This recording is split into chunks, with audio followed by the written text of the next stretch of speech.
afternoon, colleagues. The July 6th, 2020 meeting of the Seattle City Council will come to order. It is 2:00 p.m. I'm Lorena Gonzalez, President of the City Council. Will the clerk please call the roll? Councilmember Herbold? Here. Councilmember Juarez? Here. Councilmember Lewis? Councilmember Morales? Here. Councilmember Mosqueda? Here. Councilmember Peterson? Here. Councilmember Sawant? Here. Councilmember Strauss? Present. Council President Gonzalez? Here. 8 present. Thank you, Madam Clerk. And for the viewing public, as our remaining colleagues shows up, I'll make sure to make that announcement. Council members, the City Council rules are silent on allowing remote meetings and electronic participation at City Council and committee meetings. The City Council anticipates continuing this practice through July 10th, 2020. To allow the Council to conduct business remotely, the Council rules will need to be suspended. So I will be moving to suspend the Council rules to allow the Council to conduct the meetings remotely through July 10th. If there is no objection, the Council rules will be suspended to allow Council members hold remote meetings and to participate electronically at City Council and committee meetings through July 10th, 2020. Hearing no objection, the Council rules are suspended and the Council will hold remote meetings and participate electronically through July 10th. Moving along to presentations. And just for the record, Councilmember Lewis has now joined us on the line. Thank you, Councilmember Lewis, for joining us. Presentations, I'm not aware of any presentations. Approval of the minutes. There are no minutes for approval today. Adoption of the referral calendar. If there is no objection, the proposed introduction and referral calendar will be adopted. Hearing no objection, the introduction and referral calendar is adopted. If there is no objection, the agenda will be adopted. Hearing no objection, the agenda is adopted. At this time, we will open up the remote public comment period for items on the City Council agenda, introduction and referral calendar, and the Council's 2020 work program. I want to thank everybody for continuing to be patient with us as we continue to learn how to operate this system in real time and navigate through all of the implementation process and improvements and whatnot. We are always looking for ways to fine-tune this remote public comment process and looking for new features that allow for additional means of public participation in our council meetings. It does remain the council's strong intent to have public comment regularly included on our meeting agendas. Of course, we continue to reserve the right to end or eliminate these public comment periods at any point if we deem that this system is being abused or is unsuitable for allowing our meetings to be conducted efficiently and in a manner in which we are able to conduct our necessary business. I will moderate today's public comment period in the following manner. The public comment period for this meeting is set to be 20 minutes, and each speaker will be given 1 minute to speak. We do have quite a bit of speakers signed up. I think at last count we had about 72 to 75 speakers signed up, so I do expect that we will extend the public comment period. However, for now, we will go ahead and leave it at 20 minutes. Each speaker having 1 minute. At that time, at the conclusion of the 20 minutes, I will look to extend the public comment period. And the public comment period, I'm assuming, would be extended for another 40 minutes to allow for 60 total minutes of public comment today. We will, on the second phase, go down to 45 seconds instead of 1 minute. So for those of you who find yourselves registered with a number beyond number 20, start whittling down your remarks now, narrowing your remarks down now to 45 seconds in length. I apologize, but we have close to 80 speakers calling on the same subject, and in order to maximize the opportunity to hear from as many people as possible, we've got to make these modifications to our public comment period. So again, 20 minutes. At one minute each speaker will then shift over to 40 minutes at 45 seconds each speaker for a total of 60 minutes. I'll call on each speaker by name and in the order in which they registered on the council's website. If you have not yet registered to speak but would like to, you can sign up before the end of public comment by going to the council's website at seattle.gov/council. That's COUNCIL. The public comment link is also listed on today's agenda. Once I call a speaker's name, staff will unmute the appropriate microphone, and an automatic prompt of "you have been unmuted" will be the speaker's cue that it is their turn to speak. Please begin speaking by stating your name and the item that you are addressing. As a reminder, public comment should relate to an item on today's agenda, the introduction referral calendar, or the council's 2020 work program. Speakers are going to hear a chime when they have 10 seconds left of their allotted time. Once you hear the chime, we'd ask that you begin to wrap up your public comment. If speakers do not end their comments at the end of the allotted time provided, the speaker's microphone will be muted to allow us to call on the next speaker. Once you've completed your public comment, we ask that you please disconnect from the line, and if you plan to continue following this meeting, please do so via Seattle Channel on Channel 21 or any one of the listening options listed on the agenda. So we're going to go ahead and begin with the first speaker on the list. It is 2:06 p.m., so we will go until 2:26 p.m. at 1 minute apiece. And the first speaker is Daniel Kavanaugh, followed by Sean Butterfield. Hey, my name is Dan. I'm a nursing student and a renter in the CD, and I'm speaking in support of the Amazon tax with no sunset clause. I want to thank the 30,000 people who signed the ballot petition for making this victory possible. And I want to thank Councilmember Sawant and Socialist Alternative for taking the lead on this, as well as everyone else in the Tax Amazon Coalition. And you know, today shows that when we make bold demands, get organized and fight, we can win big. But another funny thing that happens is after we win, the establishment likes to pretend that it was their idea all along. They say, oh, this tax isn't an Amazon tax. They call it by some other name. But make no mistake, this would not be being discussed if it weren't for all the people who volunteered and signed to tax Amazon. And everyone should come to the Tax Amazon Action Conference on Wednesday to participate in democratic discussion on our victory and what's next. Thank you. Next up is Sean Butterfield, followed by Gabe Pelly. When this council passed a much weaker tax in 2018 before repealing it in a cowardly abdication to corporate power, this movement promised you we would be back for more. Well, here we are, bigger and stronger than before than we were 2 years ago, despite the organizing limitations of this pandemic, despite big businesses withering attack on activists and community members fighting for this, and despite Amazon's unprecedented financial interference in last year's elections. With the exception of Councilmember Peterson, whom Amazon supported over his black socialist challenger, Amazon and big business stood against every member of this council and against the clear will of the electorate. So what I'm asking all of you today, with the exception of Councilmember Samant, is why you're out here doing their bidding still, considering the reintroduction of a sunset clause. What were you doing on Wednesday when you voted down Shama's amendments to build an additional 1,000 homes in the CD to help prevent gentrification and to fund Green New Deal programs, which are ideas that you all like to support, except when it actually comes to putting our money where your mouths are. Pass the Amazon tax now without a sunset clause and stand with your communities to build the housing we need. Thank you. Next up is Gabe Pelly, followed by Jaslyn Huerta. My name is Gabe Pelly. I'm a volunteer on the Tax Amazon campaign. I look forward to the council finally passing the Amazon tax today, but like Sean and Dan, I want to give credit where credit's due. The incredible strength of our movement of over 30,000 signatories, hundreds of volunteers, and dozens of organizations. On the streets, many people ask me, how can we challenge the power of big business habits over our society?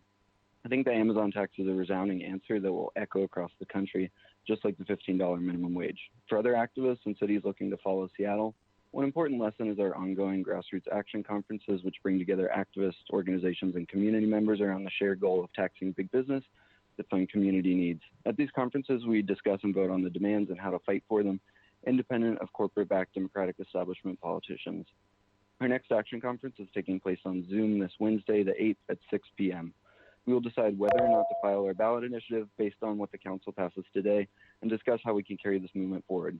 RSVP on the Facebook event titled Tax Amazon Action Conference 4. Thank you. Next up is Jaslyn Huerta, followed by Ava Metz. Hello, I'm Jasmine Huerta. I live in Capitol Hill, and I'm calling to request that you decrease the SPD's budget by at least 50%. Since Mayor Durkin's executive order and the East Precinct's reoccupation of the Seattle Police Department, they've been emboldened to be more cruel than ever. They're asking Capitol Hill residents for proof of address, trying to intimidate us when we go to the memorials to mourn. Some of them have been mocking the protesters that have died on social media, and I'm afraid that this will encourage more violence against the protesters. It's cruel, it's unusual, and it's clear they have too much time and too much money. Many of the SPD aren't wearing masks. They're still using chemical weapons against protesters. So who do they listen to? Why are they allowed to break those laws that they're supposed to enforce? I'm asking you to hold them accountable immediately and decrease their budget by at least 50%. Thank you for this opportunity to speak on this matter. Thank you so much for calling in. Next up is Ava Metz, followed by Logan Swan.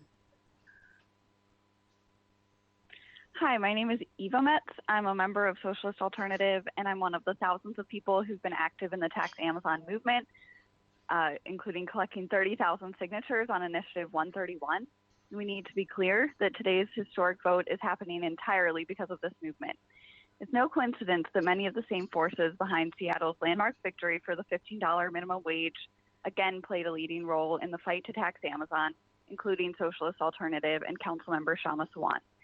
In both cases, we've shown that what we've won or what we can win in City Hall is based on the strength of our movements. In both cases, many argued that we shouldn't antagonize big business and should instead try to broker a deal. And in both cases, we completely rejected this approach. We know that under capitalism, big business and working people's interests are diametrically opposed. Throughout this struggle, we based our power on the organization of the working class, not on trying to negotiate backroom deals. Pass the Amazon tax today, no delays, no corporate loopholes. When we fight, we can win. Thank you. Next up is Logan Swan, followed by Daniel Swanson.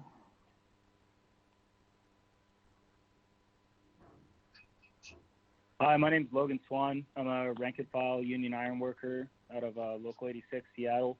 I just want to say congratulations and solidarity to our movement of thousands of workers and youth who made this happen by building our movement to tax Amazon. And many thanks to the Council Office of Shama Sawant for helping take a leading role in this struggle. Like our successful fight for a $15 minimum wage, our victory today will send a message to workers and youth across the country that we don't have to accept unemployment, unaffordable cities, and poverty, because when we fight, we win. Let's take this big win forward in rejecting austerity through a people's budget, calling to defund SPD, not social programs that working families need, and awarding to the Democratic establishment. We collected 30,000 signatures in a month despite a global pandemic and a scandalous rejection by the state to accept digital signatures from neighbors excited to make big business pay for their affordable housing crisis. We will not hesitate to take our initiative to the November ballot if you try to water down our Amazon tax or limit it with a sunset clause. No delays, no watering down, no sunset clause. Okay, next up is Daniel Swanson, followed by Emily MacArthur. Hi, my name is Daniel, and I'm a renter and worker in District 4. I'm here to urge the council to pass the strongest version of the Amazon tax with no watering down, no sunset clause, and no delay. The fact that the council is even considering a tax on big business is completely a product of the hundreds of community volunteers that have built pressure on the council through the Amazon tax ballot initiative. Over 30,000 people have signed our ballot initiative in only a month, expressing their support for a permanent tax on big business to fund affordable housing and Green New Deal jobs programs. Passing the Amazon tax today will absolutely be a victory for our working class movement led by Councilmember Shama Sawant and Socialist Alternative. Community members and partner organizations will be meeting at our action conference Wednesday, which everyone listening should attend. We will democratically decide what to do with the signatures and what to do next in this movement. Also, defund the SPD by at least 50%. Thanks. Thank you for calling in today. Next up is Emily MacArthur, followed by Matthew Hinea. Hi, my name is Emily. I'm a District 2 renter, and I've talked to thousands of Seattleites and even thousands of people who've been pushed out of this city due to the high cost of living who support a strong Amazon tax.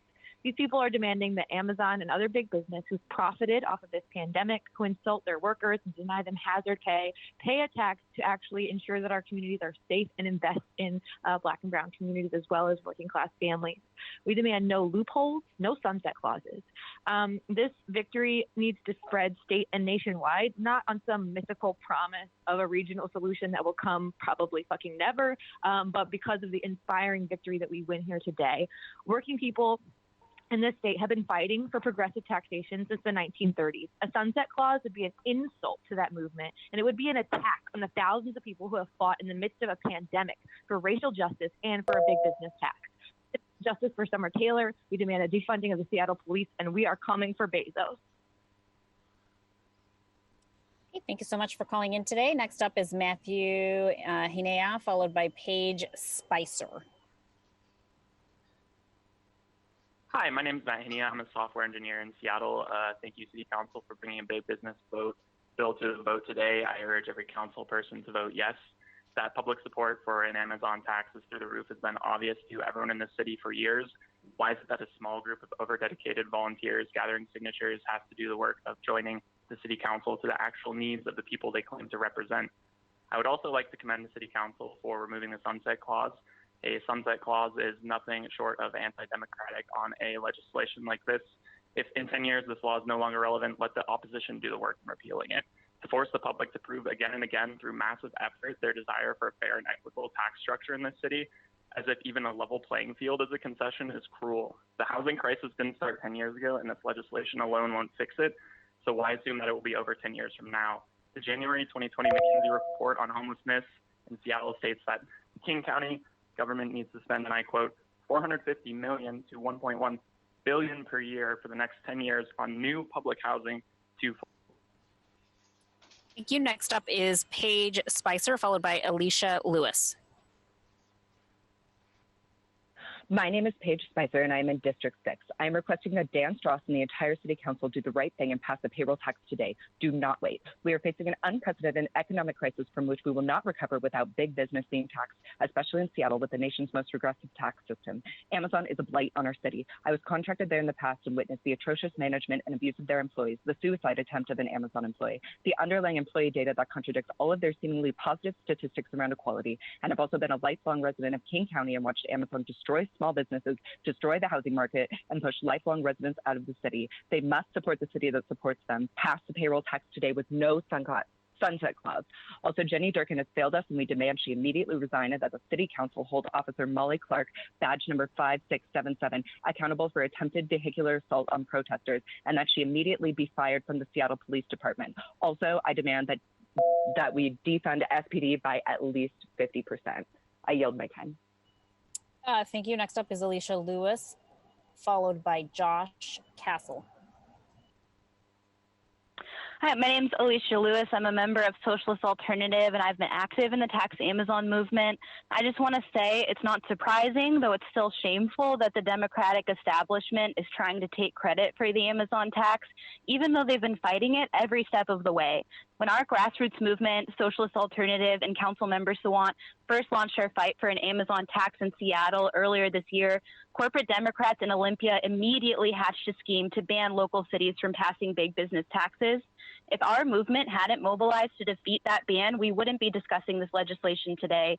Similarly, the Democratic establishment was looking for every excuse to delay a vote on the Amazon tax until it became clear that our movement, which had collected 30,000 ballot petition signatures in 1 month, was too powerful to be ignored.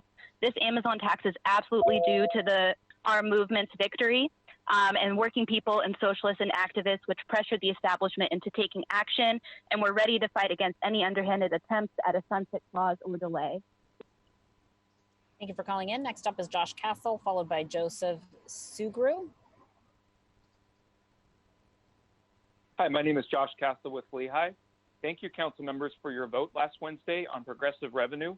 Please vote yes on this and without a sunset clause. Among the over 3,000 units of housing this will create, please include the 1,000 new homes in the central area for residents displaced due to gentrification and racist policies that is called for in the central area housing plan in the letter you received from African American faith leaders. Please support Councilmember Herbold's amendment to add food to the villages, which is greatly needed for the residents to help them stay home and stay safe. Please use some of the Federal CARES Act funding and the State Department of Shelter Grant funding to add 20 new tiny house villages to get 1,500 to 2,000 more people inside, including 10 villages in this year's supplemental budget and 10 more villages in the city's 2021-2022 budget.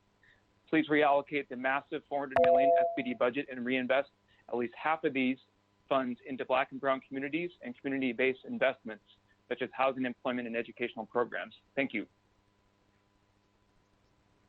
Thank you for calling in. Next up is Joseph Sugu, followed by Hannah Swoboda. Hi, my name is Joe. I live in D6. I'm a member of Socialist Alternative, UAW, and I'm a music teacher. And I want to echo what folks have said about the strength of the Tax Amazon movement, the thousands of us that were involved, that is forcing and putting pressure on the City Council to vote on and pass this Amazon tax. And this is a historic victory for working people. This would not be happening today were it not for our grassroots movement. Also, the Tax Amazon movement was met with overwhelming support at the Justice for George Floyd protest because people know that Amazon and big business are responsible for racist gentrification in our city. And it is a common sense, anti-racist decision to tax the rich to fund affordable housing now. Passing the Amazon tax today without watering it down is a concrete way of saying Black Lives Matter, and shamefully introducing any sort of sunset clause would be saying something like in 4 or 10 years, Black lives and Black folks having homes in our city no longer matters to the City Council. So we say Black Lives Matter, tax Amazon, build affordable housing now, no sunset clause, and our movement is watching. Working people have the power.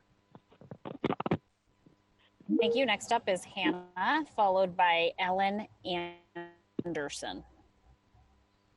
Hi, I'd like to reiterate what many other people have already said here. The fact that we are at all discussing an Amazon tax is entirely due to our grassroots working class movement, which has been led by socialists like Councilmember Sawan's office and Socialist Alternative.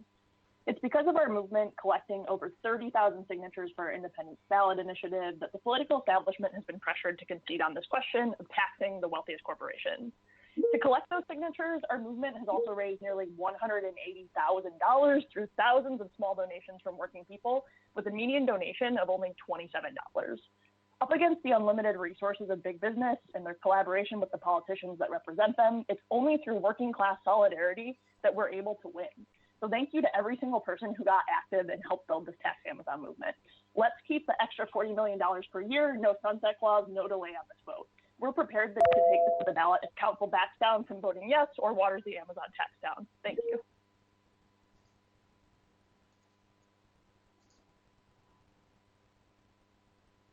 Sorry, thank you for calling in. Next up is Ellen Anderson, followed by Lucas Vargas.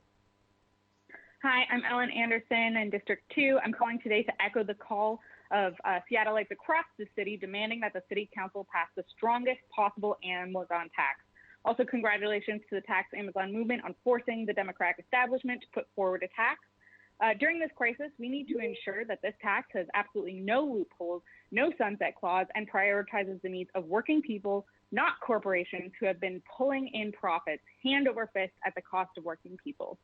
So now it is time to put some money where your mouth is. We are sick of constantly hearing you verbally supporting things the tax Amazon would give to the city while voting for a watered down sunset clause tax and then thanking each other for all the hard work that the movement has won.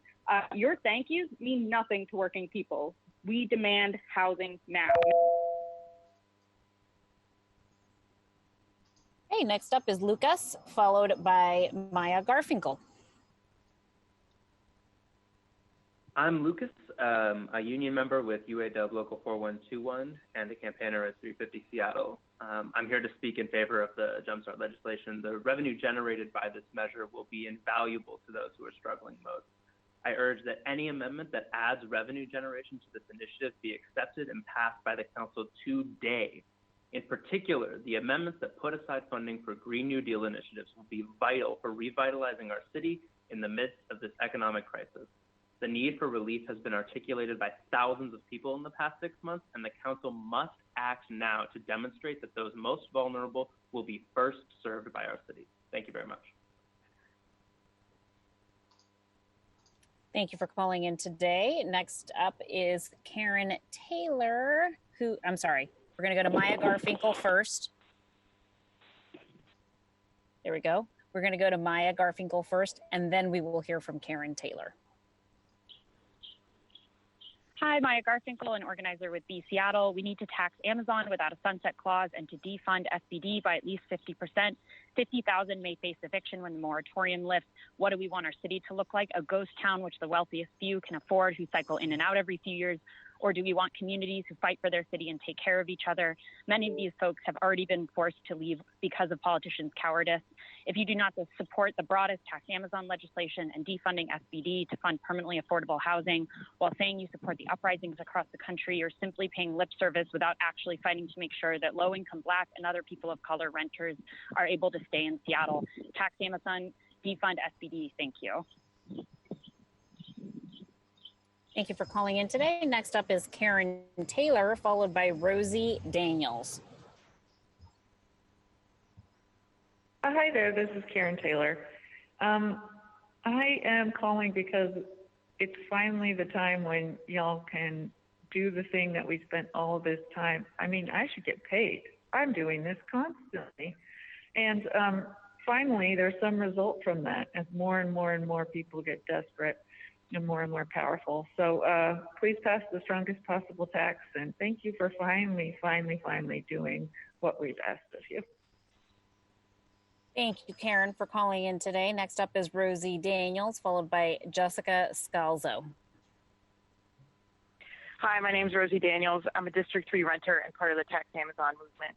It's been a huge honor to organize with so many different people in this movement. Union members, frontline Amazon workers, faith leaders, and many who are getting active for the first time.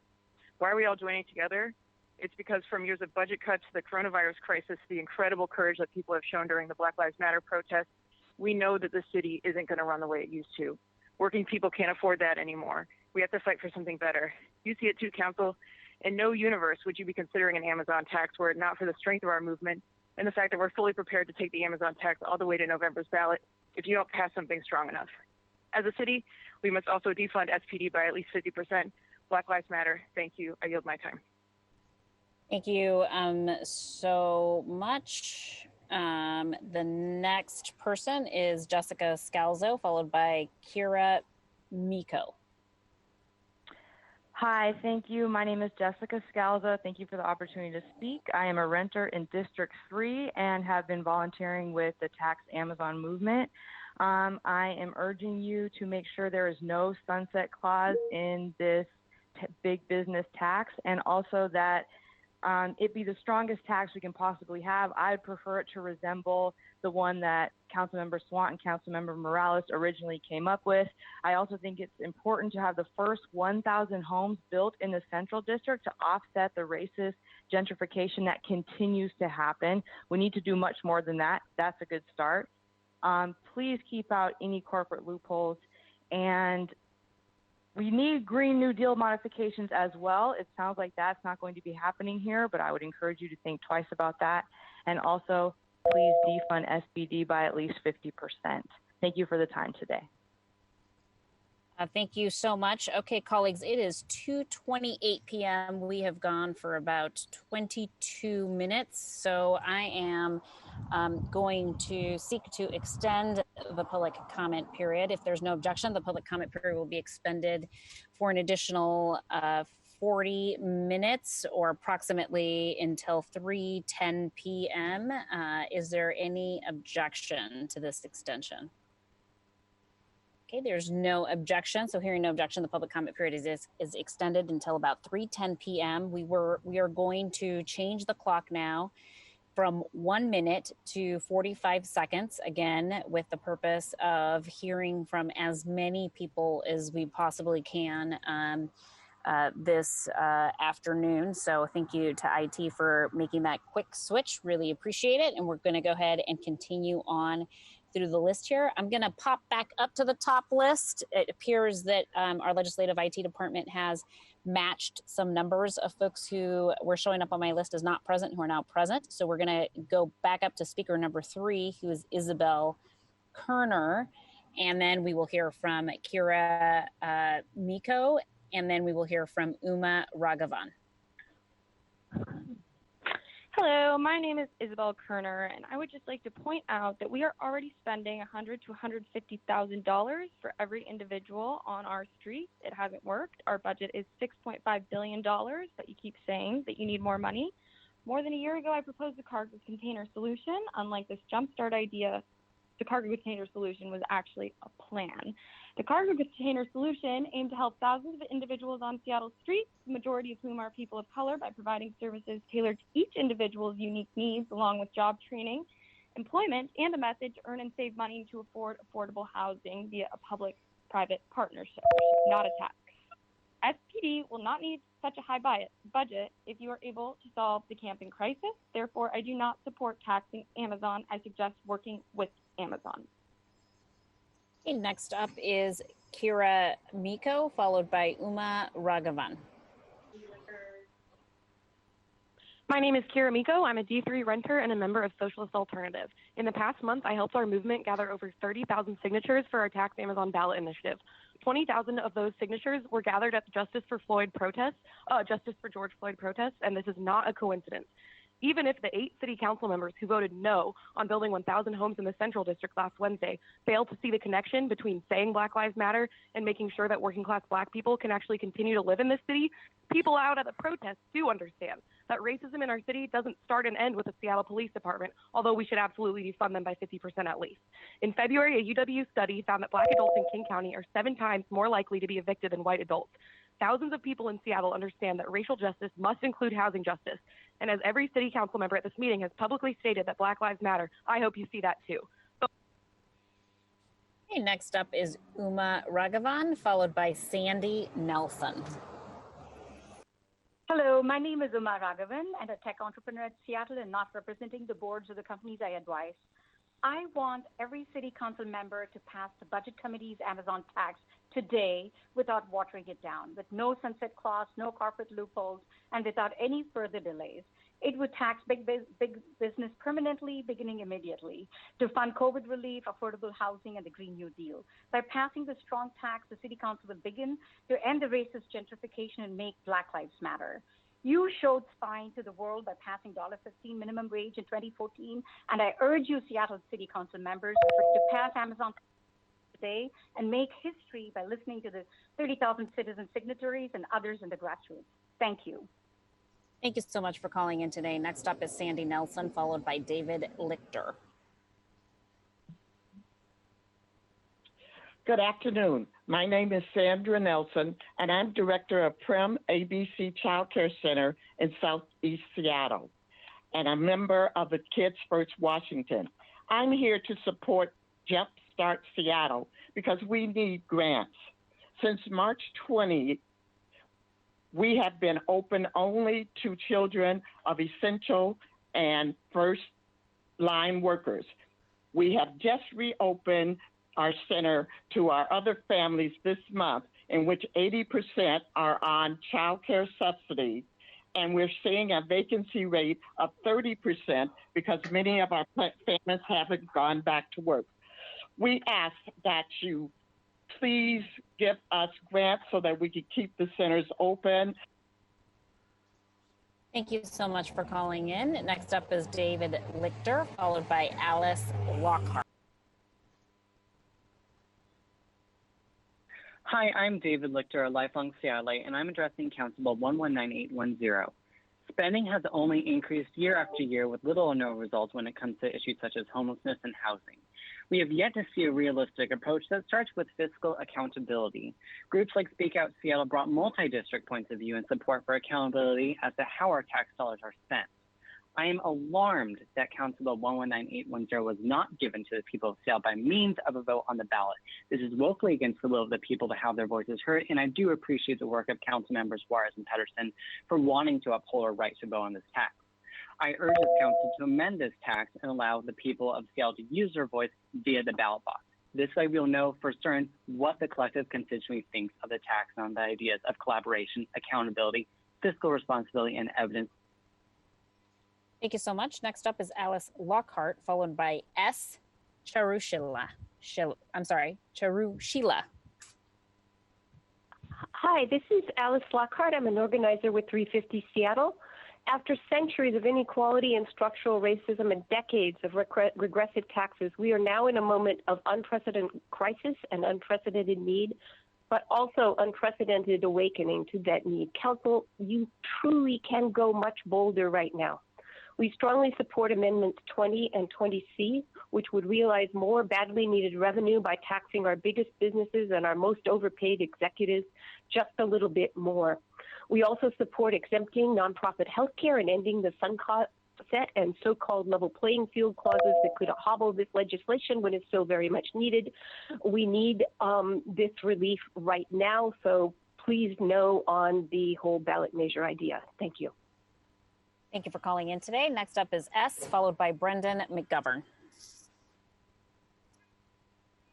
Hi, my name is S. Charushila, and I am a homeowner in District 5, and I'm a founding member of the Northeast Seattle Equity and Social Justice Council, whose membership spans Districts 4 and 5, though I speak here entirely in a personal capacity.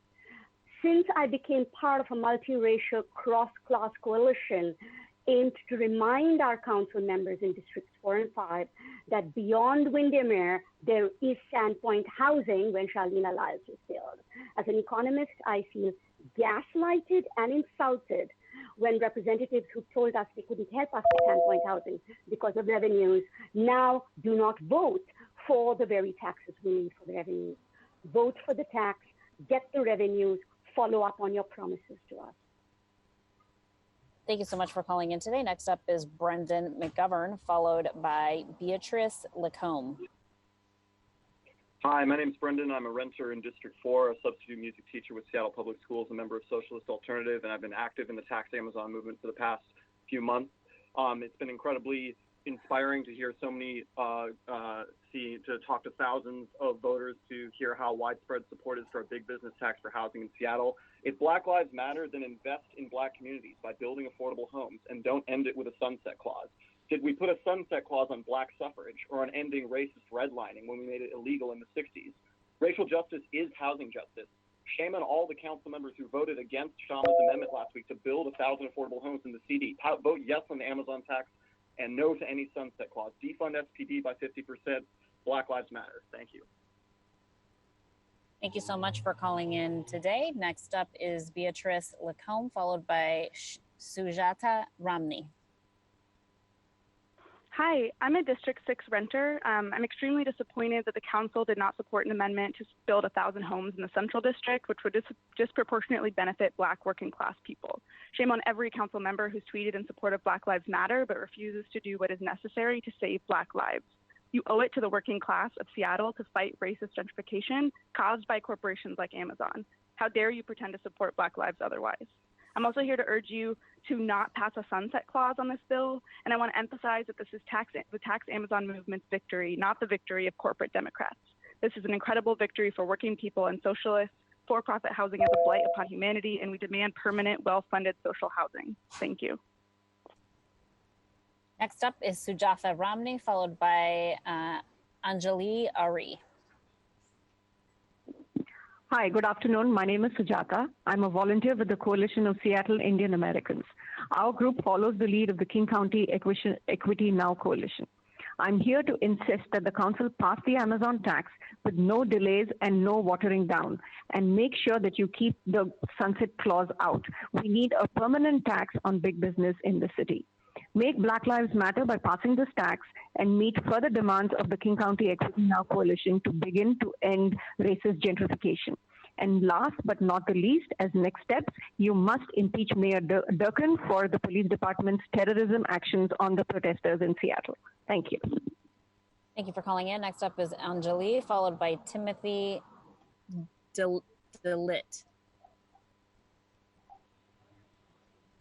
Good afternoon. My name is Angela Ari. I'm the program supervisor of Little People's World Seattle and a member of Kids First Washington. I'm here in support of Jumpstart Seattle because we need direct grants. Our center has remained open since COVID-19 arrived, and operating during this pandemic means a lot of extra costs. The largest cost we face is due to staffing. Due to the pandemic, we insist that staff stay home if they have any cold symptoms, however minor, out of caution to others. In this case, we need to bring in substitutes or pay overtime to cover those shifts. So we're paying double. We're paying sick time to staff who must quarantine and the salaries of replacement staff. This is by far our highest cost. We will remain a pillar of support to our communities, but we need financial help. Please vote yes to Jumpstart Washington. Thank you for calling in. Next up is Timothy, and Timothy will be followed by Howard Gale. Good afternoon. I'm Dr. Tim Dellett, president of UW Physicians.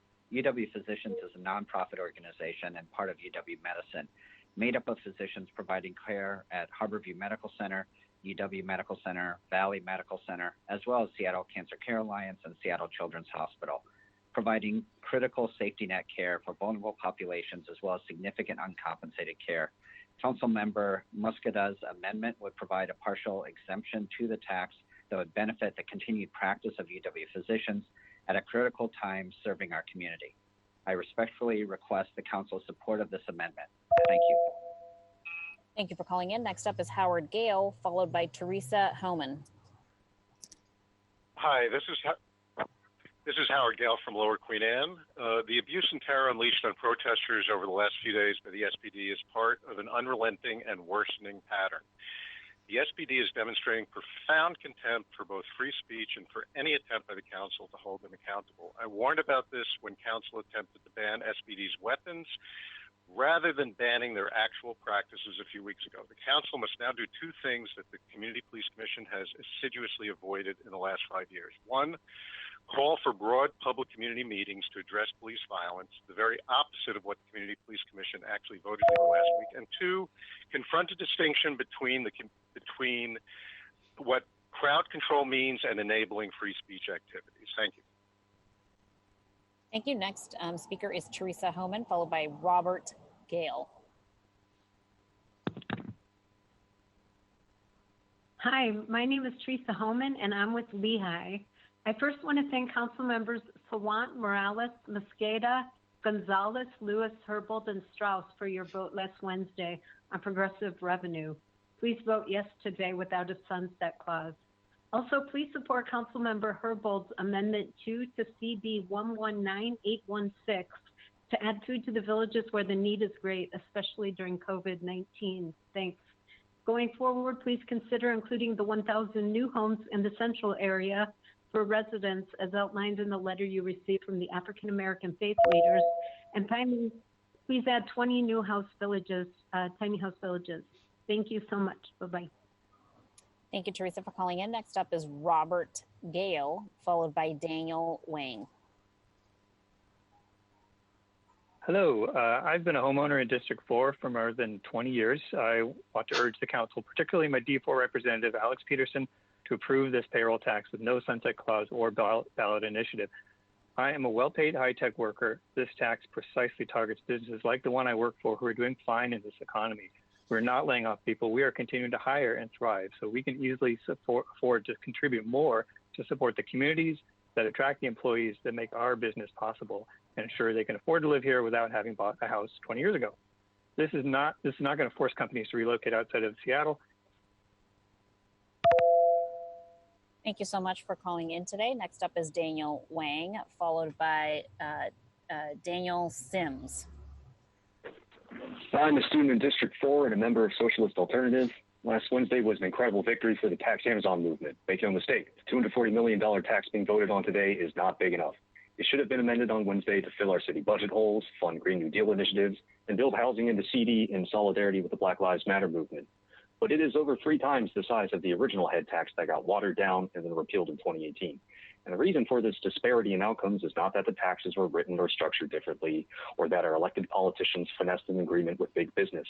It is the strength of a movement that collected 30,000 signatures in a month and showed beyond a shadow of doubt that the people of Seattle are tired of the progressive tax system.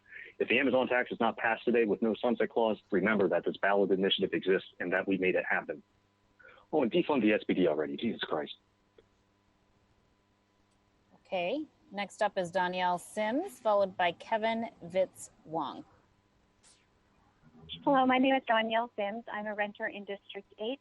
I stand by the movement of Councilwoman Sawant, the 2,200 faith leaders. I'm very proud of them for getting the 30,000 signatures for the ballot to be on. And if Black lives truly matter, We need to tax Amazon. We need to take the wealth from their pockets and put it back into the communities. We need to fund child care, houses, social services, education, domestic violence, mental health. Take it away from the wealthy and give it. Thank you so much for your time. Thank you for calling in today. Next up is Kevin Vitz Wong, followed by Eric Ackerman. Hello. Hi, thanks. I am a renter from District 6. I work in Seattle Public Schools, and I have also formerly worked for Amazon. And I can tell you that these big companies, will not come to the table willingly. You have to drag them kicking and screaming. So I would like to congratulate the Tax Amazon campaign for collecting their 30,000 signatures in a month. And I would also urge the council to pass the strongest possible version of this legislation without delays. And similarly, I would request that all council members publicly commit to defunding SPD by 50%. The public will back you on this. Thank you. Thank you for calling in today. Next up is Eric Ackerman, followed by Lisa Smith. Good afternoon. My name is Eric Ackerman. I'm in District 3. I'd like to urge the City Council to pass the Amazon tax with no loopholes, no sunsets, no more concessions to big business, and no going back on this decision like in 2018. Also, SPD Officer Molly J.T. Clark, badge 5677, needs to be removed from the force for trying to run down protesters the same night Summer Taylor and Diaz Love were run down. For failure to lead and to control the police department, which is grossly overpaid. I thank you for listening, and I yield the rest of my time. Thank you. For those of you who are listening, it's about 2:46 p.m. We have until about 3:10 p.m. and we are well over halfway through the list. I'm about to call on speaker 53, so getting close to the end here, or closer to the end. Next up is Lisa Smith, followed by Josie M. My name is Lisa Smith, District 2. Firstly, this council should support the measure to tax Amazon without a sunset clause to address racist gentrification and fund housing for Black and brown people and jobs, and to vote in support of defunding the police by at least 50%. The 5% recommended by Mayor Durkin is insulting. I'd love to listen to their kitchen table conversations about Black people. Secondly, I have called in to call out the hypocrisy of Mayor Durkin, Governor Inslee, and Attorney General Ferguson. While number 45 is a disgrace and a racist who spews hateful rhetoric and a horrible leader of this country, they are extremely hypocritical. They are the epitome of the pot calling the kettle. The Black citizens, voters of this state, are being murdered by the police. There are no hashtags for hate crime survivors. Governor Inslee, it is time for you to investigate.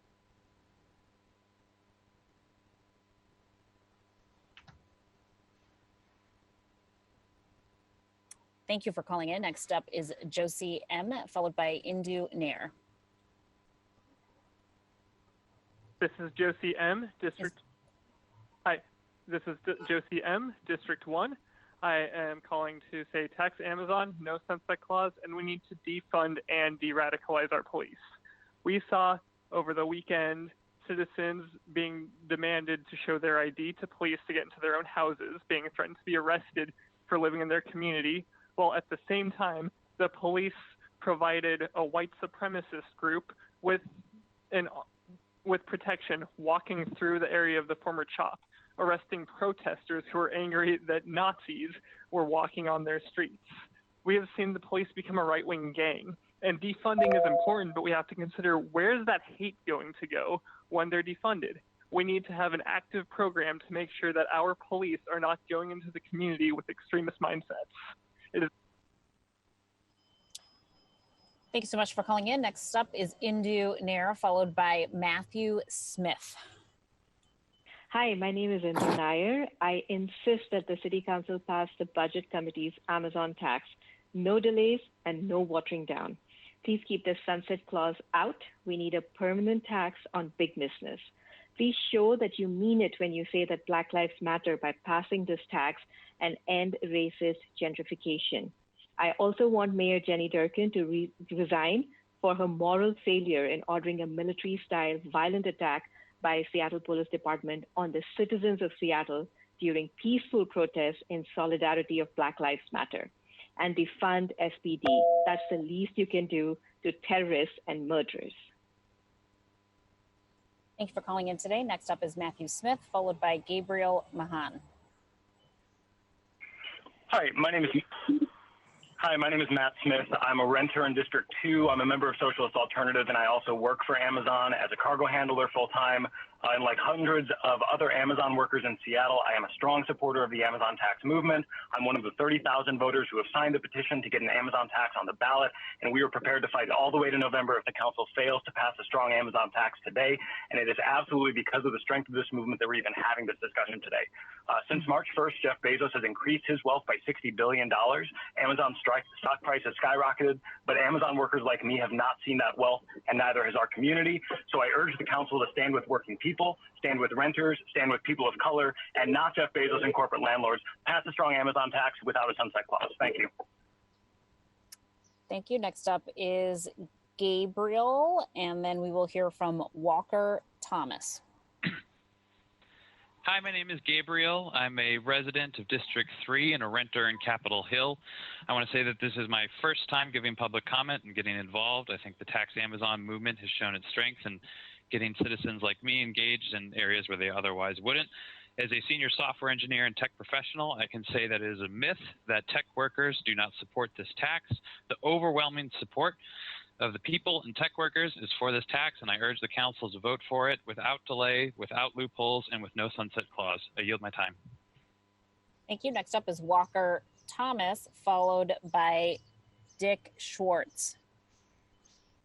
Hi, my name is Walker Thomas. I live in Capitol Hill, District 3. I'm calling in to quickly say you absolutely need to tax Amazon. No more games, no more sunset clauses. I work on homeless services. This money is desperately needed. It is ridiculous that you would even consider not taxing to the fullest extent. Also, I live right by the East Precinct in Capitol Hill. The police are treating this like a war zone. They are harassing people on the way to work. They're asking people for their papers. They're throwing blast bombs at people. They're macing people. They're begging you to defund them. Please, I beg you, defund them 50% at least. We do not need this. I yield the rest of my time. Thank you. Next up is Dick Schwartz. And then after Dick, we will hear from Daniel Hepner. This piece of legislation is a very important piece of legislation. It will have significant implications for the city's economy and citizens in the years to come. To a worrying degree, the nuances and details have been lost, and the noise, hoopla, and emotion that have characterized the campaign to enact it. 30,000 signatures represents 4% of the city's population. Ms. Sawant has pledged to pursue the issue as a ballot initiative if the council doesn't pass it. That is exactly what should happen. An issue that generates so much controversy and has so many unknown implications for city should not be enacted without the stamp of approval of a majority of the city's residents. It deserves a broad public hearing in which the details get fleshed out.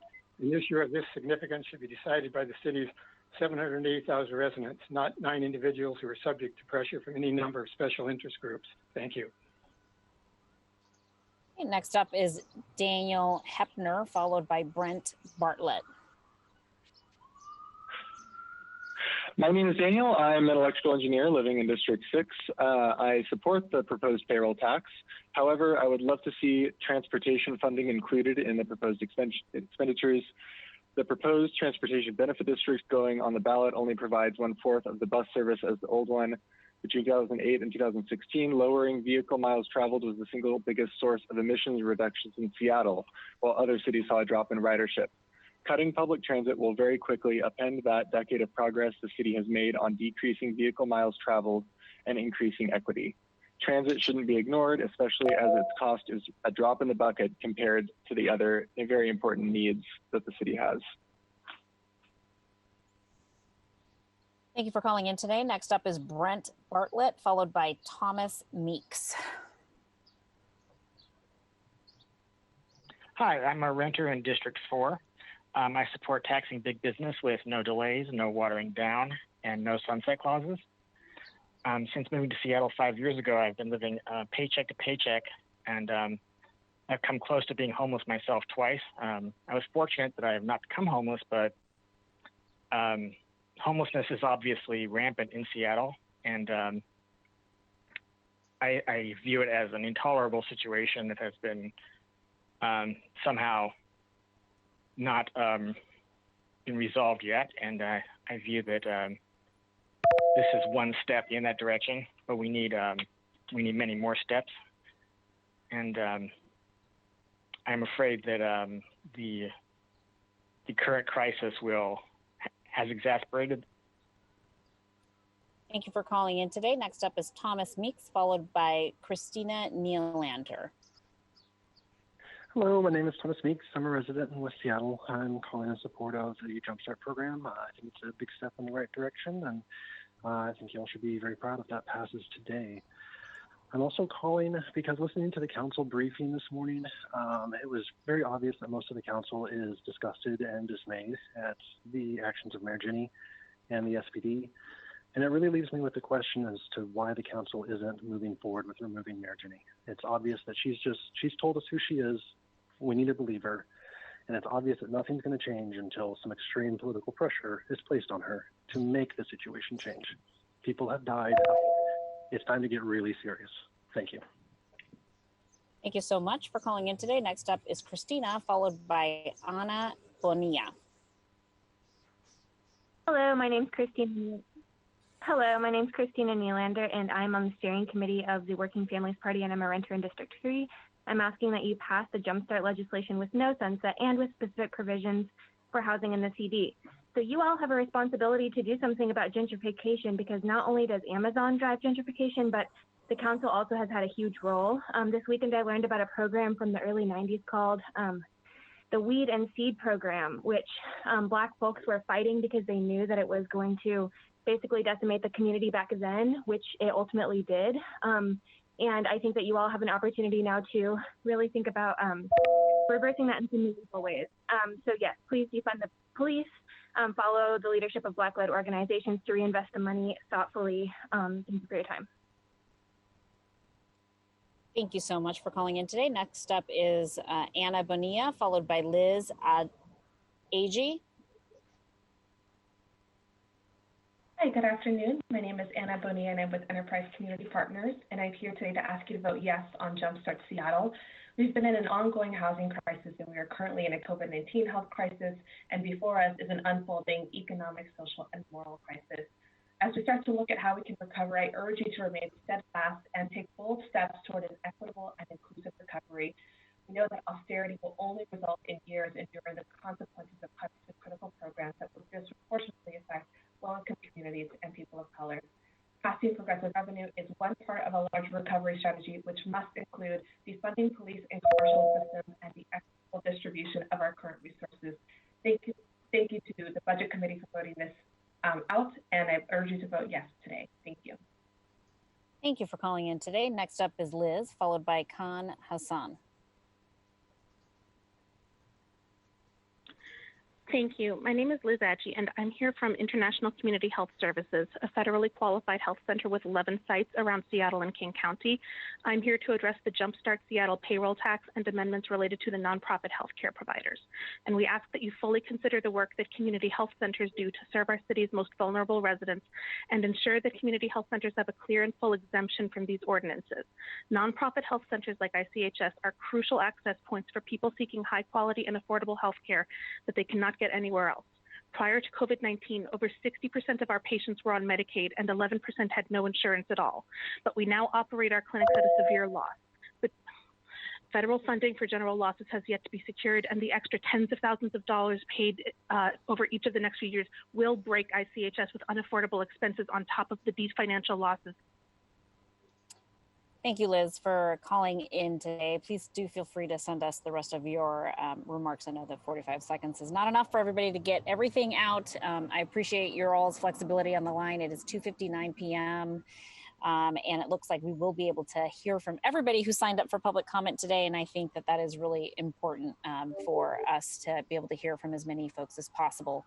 Next up is Khan Hassan, followed by Henry Dietz. Hello, my name is Khan Hassan. I'm part of Seattle Indian American Council, and I'm calling to ask the City Council to pass the Budget Committee Amazon tax without any delays and no watering down, please. Please keep the sunset clause out. We need permanent tax on big businesses. Make the words Black Lives Matter by passing the strong tax to end the racist gentrification.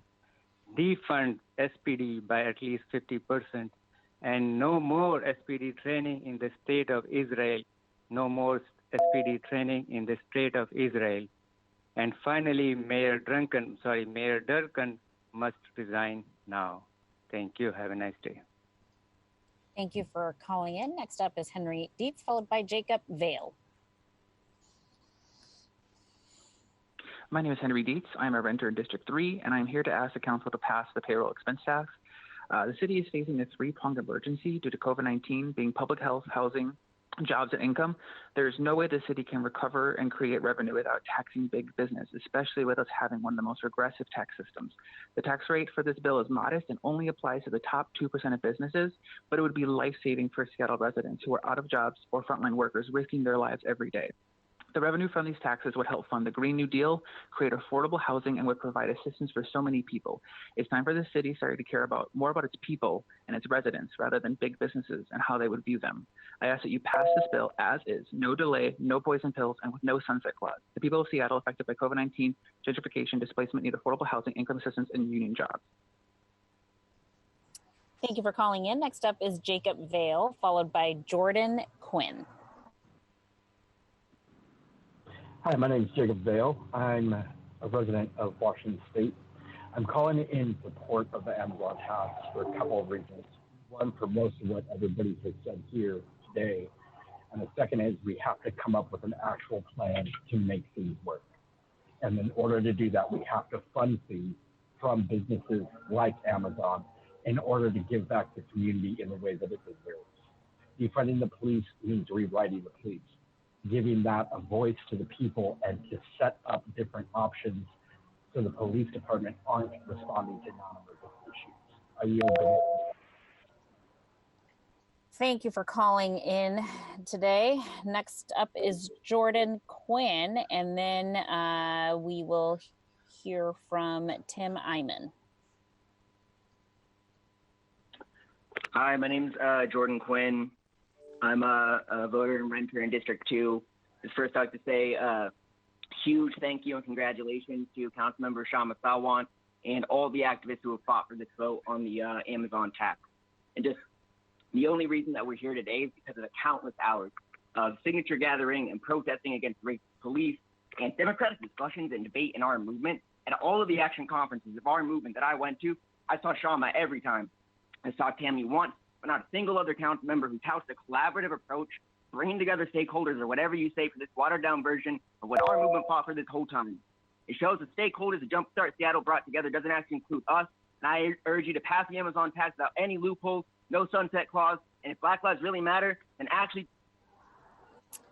Okay, next up is Tim Iman, and then after Tim, we will hear from Alexandra Gobiel.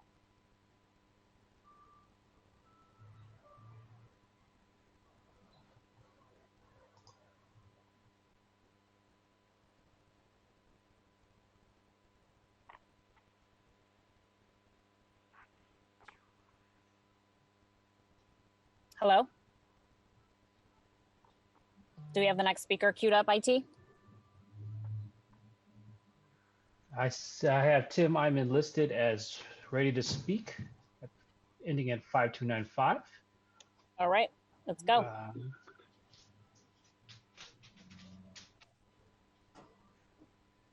Is there a Tim Iman on the phone? We're going to move along. Going once, going twice, going 3 times. All right, we don't have a winner here, so we're going to go ahead and move along.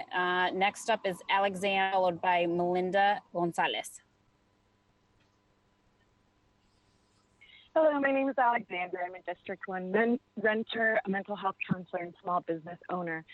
It should be a no-brainer. Bezos is about to be the world's first trillionaire, and this is his fair share. This is reparations has been needed for the Black community for centuries. Be part of the healing of our nation. Do what is right. Feel your heart. Feel your body. You know what to do. You know the truth.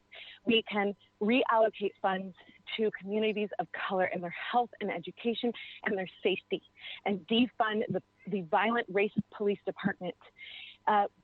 Do what is right. When our most vulnerable thrive, we all thrive. Thank you very much. We are watching you and counting on you. Thank you so much. Okay, next up is Melinda Gonzalez, followed by Aiden Carroll. Hi, my name is Melinda Gonzalez. I'd like to remind you that we the people elected you. Therefore, you work for us, and the past hour makes it clear that the people demand more social responsibility from you. First, failing to support the 1,000 new homes in the Central District is shameful. Secondly, defunding the police fails to address the real issue that the police officers we have are completely subpar. At only 672 hours of training to be a cop, hairdressers get 260% more training on average. Police departments are legally allowed to deny applicants with higher than average IQ. This ruling was upheld several times in court. This is disgusting, knowing that there are strong ties between low IQ and violence. Abolish the police and fund social programs to successfully do these jobs every day. Reopen all cases involving police violence and charge all officers as citizens. No immunity. Thank you. Thank you, Melinda, for calling in today. Next up is, okay, I'm sorry, just looking through my list here. Looks like next up is Aiden Carroll, followed by Barbara Finney. Hi, thank you for this Amazon tax proposal that we have fought for and you have listened to. Please do this now without a sunset. Make sure there's funding for the Green New Deal, promise of following through on housing in the Central District, etc. It honestly should be at least half again larger for $300 million, since that's what. You need as much money as possible for all the needs in this city, but the highest possible is good. Please defund SPD 50%. Make sure that Officer Molly Clark is fired before she kills someone. Free all protesters with no charges, and the rest is in the street. Thanks. Hey, thank you so much for calling in. Next up is Barbara Finney, followed by Jack Francis. Hello, my name is Barbara Finney. I live in D5 and I'm a volunteer in the Tax Amazon movement. Council passed the Amazon tax today. No delays, no watering down, no sunset clause. We need a permanent tax on big business, begin to end the racist gentrification in Seattle, and fund the building of 1,000 new affordable homes in the CD. This tax is not enough. It's a start, but it's a big victory for the Tax Amazon movement. I thank Councilmember Shama Sawant, her office, Socialist Alternative, and all who've worked so hard on the Tax Amazon movement. Tax Amazon, Black Lives Matter, defund SPD by at least 50%, and Mayor Durkin resign. Thank you for calling in today. Next up is Jack Francis, and then we will hear from Charles Paul. Hi, my name is Jack Francis, and I am here to support my voice my support for the Tax Amazon movement. In my opinion, $240 million per year is not enough. Jeff Bezos is one of the richest men in the world. Amazon is the reason why he is one of the reasons why he makes that much money. He's gained billions and hundreds of billions of dollars because of this pandemic. There is no reason that they cannot afford a tax of $1 billion per year. Fund a Green New Deal. Do not water down this tax. If you do not approve at least $500 million tax on Amazon, we will take this to the ballot and we will succeed in our mission. Defund the SPD. Charge them for war crimes. I do not know if some of you are aware, but Nazis would gas their prisoners. Do not let people recreate Nazi acts of hate in this city. Defund the SPD. Kick Mayor Denny Durkin out. Kick Chief Bess out as well. We must. Thank you for calling in. Next up is Charles Paul, and then we will hear from Marlo May. Hello, my name is Charles Paul. I'm a renter in D7 and a software engineer. I'm also a PCO for the District 36 Democrats. I am speaking in support of the Tax Amazon movement today. I believe that this and the money we reclaim by defunding SPD by at least 50% should be given towards rebuilding and degentrifying the housing communities in Seattle, specifically focusing on how badly these crises of coronavirus and police brutality have devastated the Black population in our city. And I ask that Mayor Jenny Durkin be impeached or forced to resign. Thank you very much. Have a good day. Thank you so much. Next up is Marlo. And I support. This is Marlo Makes in District 2, and I support the strongest proposal of the Amazon tax as a mixed race Black and disabled person on a severely minimal fixed income. I face impossible choices around accessing affordable housing programs while also living near the specialized health and support systems in Seattle I need, while navigating public spaces safely to get there.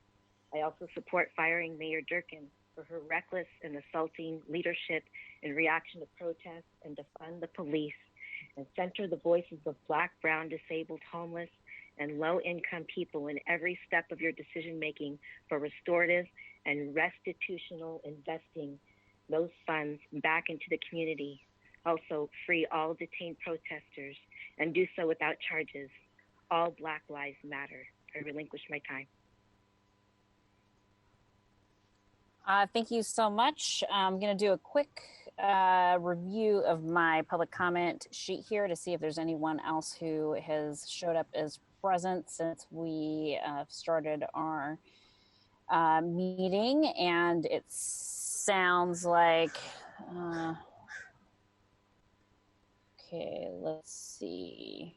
Looking at notes here about the next speaker. Okay, so it sounds like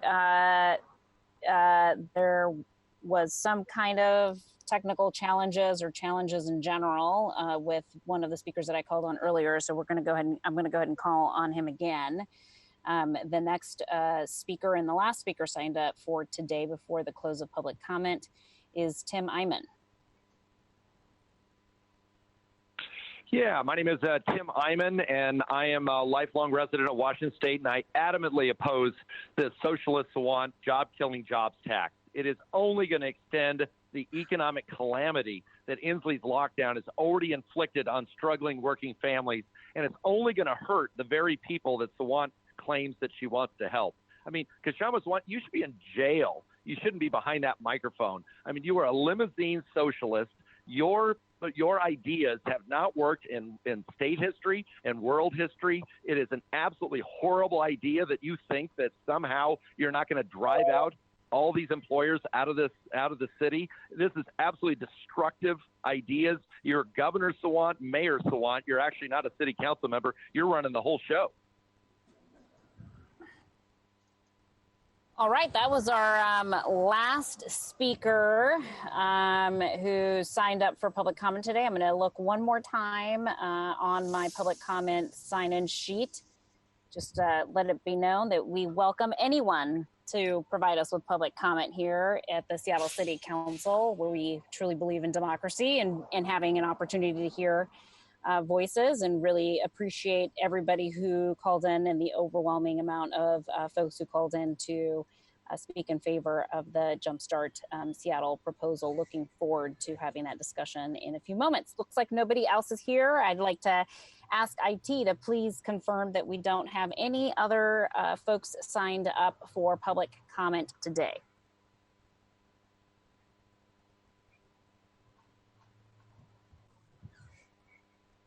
I'm not hearing that we have any others signed up, so we are ready to go ahead and go through our business agenda today, folks. Payment of the bills. I would ask that the clerk please read the title into the record. Council Bill 119817, appropriate money to pay certain unearned claims for the week of June 22nd, 2020 through June 26th, 2020, and ordering the payment thereof. Thank you so much. I will move to pass Council Bill 119817. Is there a second? Second. Second. Thank you. It has been moved and seconded that the bill pass. Are there any comments?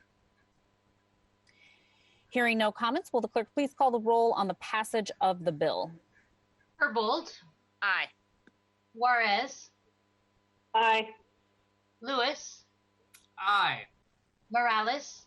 Aye. Mosqueda. Aye.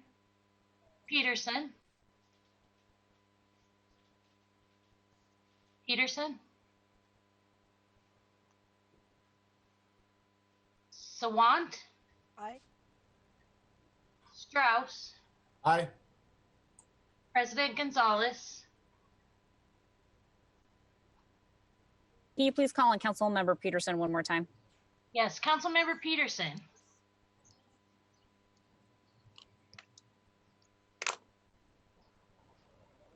Give him just a moment.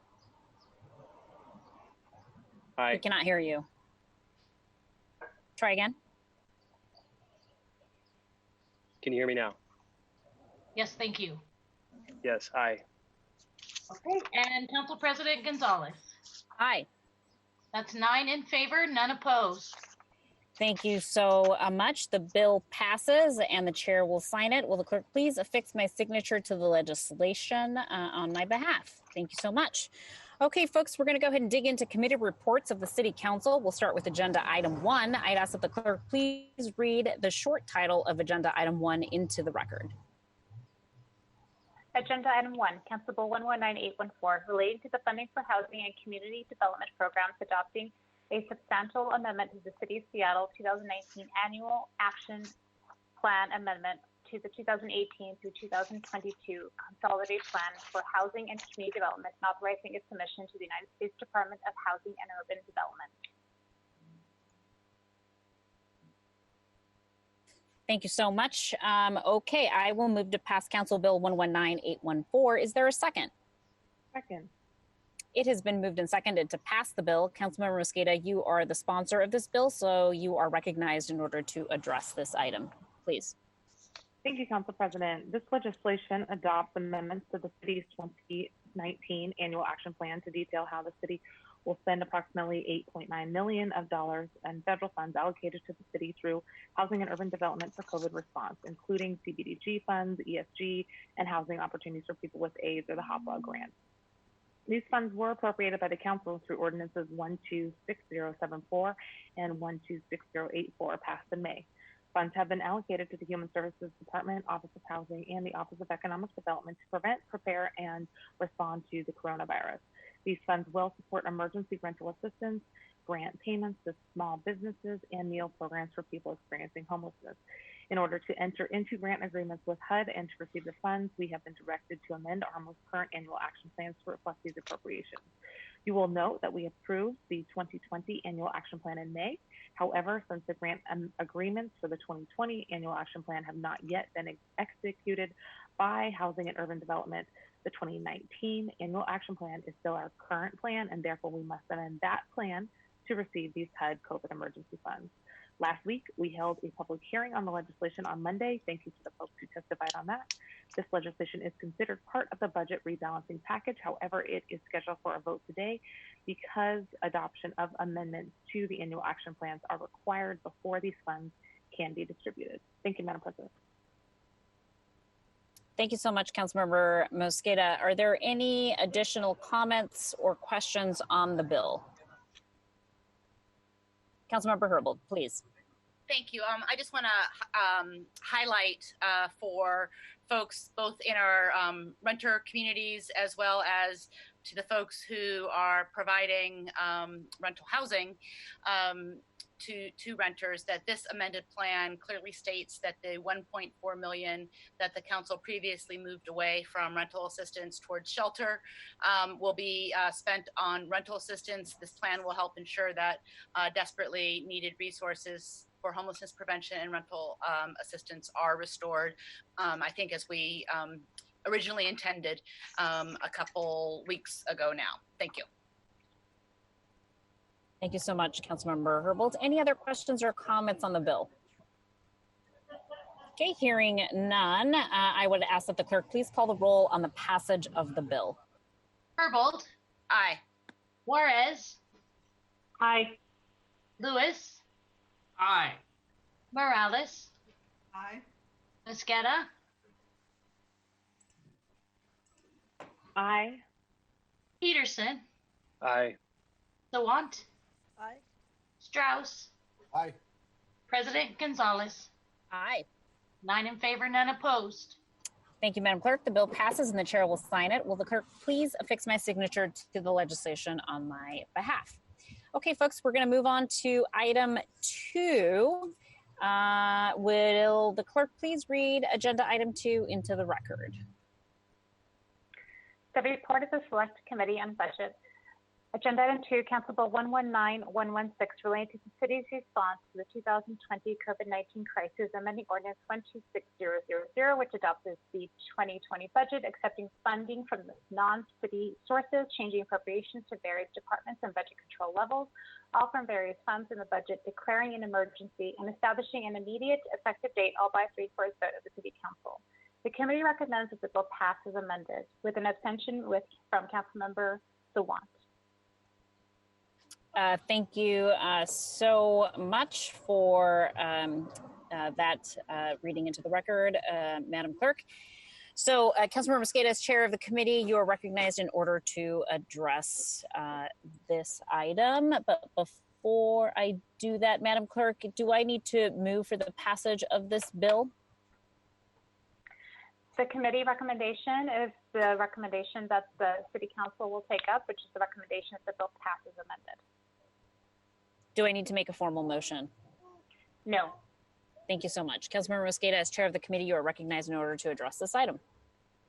Wonderful. Thank you, Council President. I also want to thank Councilmember Herbold, who is a co-sponsor of this ordinance. This ordinance would accept and appropriate $13 million in emergency housing and homelessness funds for COVID funding from the state of Washington. This legislation accepts and appropriates that fund that came from the Department of Commerce on March 27th. And as I expressed last week, disappointment that we had been sitting on these funds from the state for so long. We have been eagerly awaiting this ordinance, which proposes spending for the grants to accept funds and spend them to respond to the emergency that COVID is presenting to frontline providers and vulnerable housing frontline providers for vulnerable housing insecure or homeless populations. The ordinance finally came through at the end of June, and we moved as quickly as we possibly could to get these long-awaited funds out the door. I want to highlight a few really important components of this legislation. It includes funding for permanent supportive housing operations, dollars that would now be available, that would have come through revenues from the short-term rental tax, which is now being dramatically affected by the impacts of the economic downturn. It's critical that we get funding to permanent supportive housing operators. It includes funding for food delivery for those permanent supportive housing sites and the individuals living in those homes.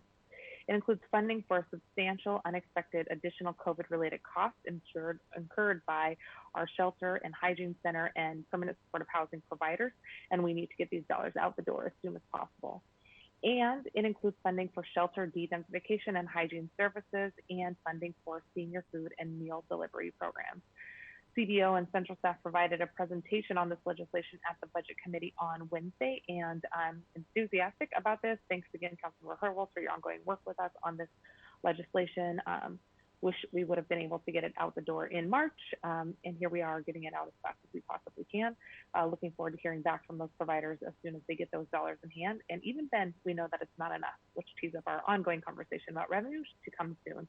But happy to see these dollars being allocated now. Thank you, Councilmember Mosqueda, for that introduction of the bill. Councilmember Herbold, is there anything that you'd like to add as co-sponsor? Just to echo Councilmember Mosqueda's comments about the urgency of getting these funds out. We know that providers have been dipping into their own reserves to cover the significant expenses associated with serving populations of people during COVID-19 and providing services in a way that they could not have planned to while making extraordinary efforts to provide frontline care frontline care and services to people hit hardest by the public health emergency and economic downturn. So again, really appreciate Budget Chair Mosqueda's commitment to moving this quickly rather than having this be part of the budget discussions that will probably take us through, I believe, early August in finalizing. Thank you so much, Councilmember Herbold. Colleagues, any other comments on the bill before we call it to a vote? Okay, seeing none, I just want to thank Councilmember Herbold and Mosqueda for their joint work on this particular bill. Really important effort here, and just want to thank you both for bringing it forward as soon as we possibly could. With that being said, we'll go ahead and close that debate, and I would ask that the clerk please call the roll on the passage of the bill. Herbold. Aye. Juarez. Aye. Lewis. Aye. Morales. Aye. Mosqueda. Aye. Peterson. Aye. Sawant. Aye. Strauss. Aye. President Gonzalez. Aye. 9 in favor, none opposed. Thank you, Madam Clerk. The bill passes and the chair will sign it. I'd ask that the clerk please affix my signature to the legislation. Next up is item 3. Will the clerk please read the short title of item 3 into the record? Agenda item 3, Council Bill 119110, relating to taxation imposing a payroll expense tax on persons engaging in business in Seattle, adding a new chapter 5.38 to Seattle Municipal Code. The committee recommends the City Council pass the bill as amended with the divided report with council members Mosqueda, Herbold, Gonzalez, Lewis, Morales, Sawant, and Strauss in favor, and council members Juarez and Peterson opposed. Thank you so much, Madam Clerk. For those of you watching and listening in on our conversation, I'm going to try to sort of put this into regular folk parlance since there's a lot of just Robert's Rules of Order and Procedure in place. Item 3 and item 4 are both I believe item 4, hold on a minute here. Yes, item 4 are both items related to the Jumpstart Seattle proposal that would impose a payroll tax on certain businesses in the city of Seattle. So this is a really important conversation. We've been working really hard under the leadership of Councilmember Mosqueda and others on looking at the Jumpstart Seattle proposal. Really proud to be one of the co-sponsors of that bill, and excited to be able to kick off the conversation. So again, for those of you watching, item 3 and 4 are related to Jumpstart Seattle proposals, which are the payroll tax considerations. So without further ado, I'm going to go ahead and hand it over to Councilmember Mosqueda, who, as chair of the committee, is going to address this item. And I believe there are several amendments that we will work through this afternoon. One brought by Councilmember Mosqueda, another by Councilmember Lewis. It will require a suspension of the rules, and then we will be able to close out debate on agenda item 3 and take a vote. So with that being said, I was hoping to be able to set out a little bit of a roadmap for both you colleagues and those watching on the TV, just to orient us all in this Zoom world that we find ourselves in as to what the order of business is going to be. So first we'll hear from Councilmember Mosqueda. She has an amendment to make. We'll then hear from Councilmember Lewis, who also has an amendment that will require a suspension of the rules.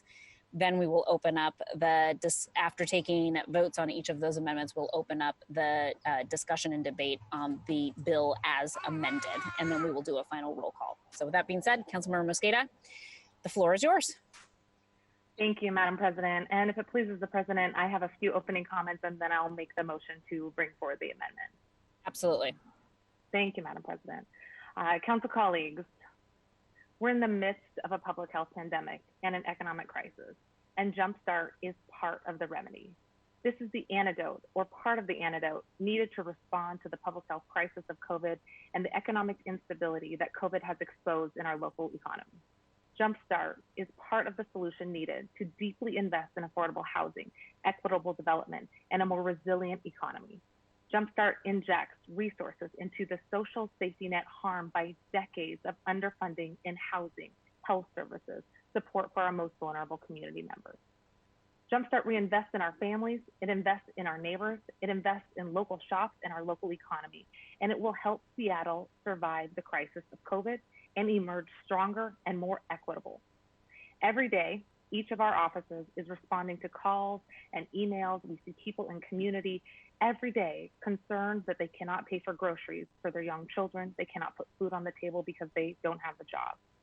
We've heard concerns from business owners that they didn't get a penny from the federal government, especially among Black-owned business owners who were disproportionately excluded from getting federal assistance.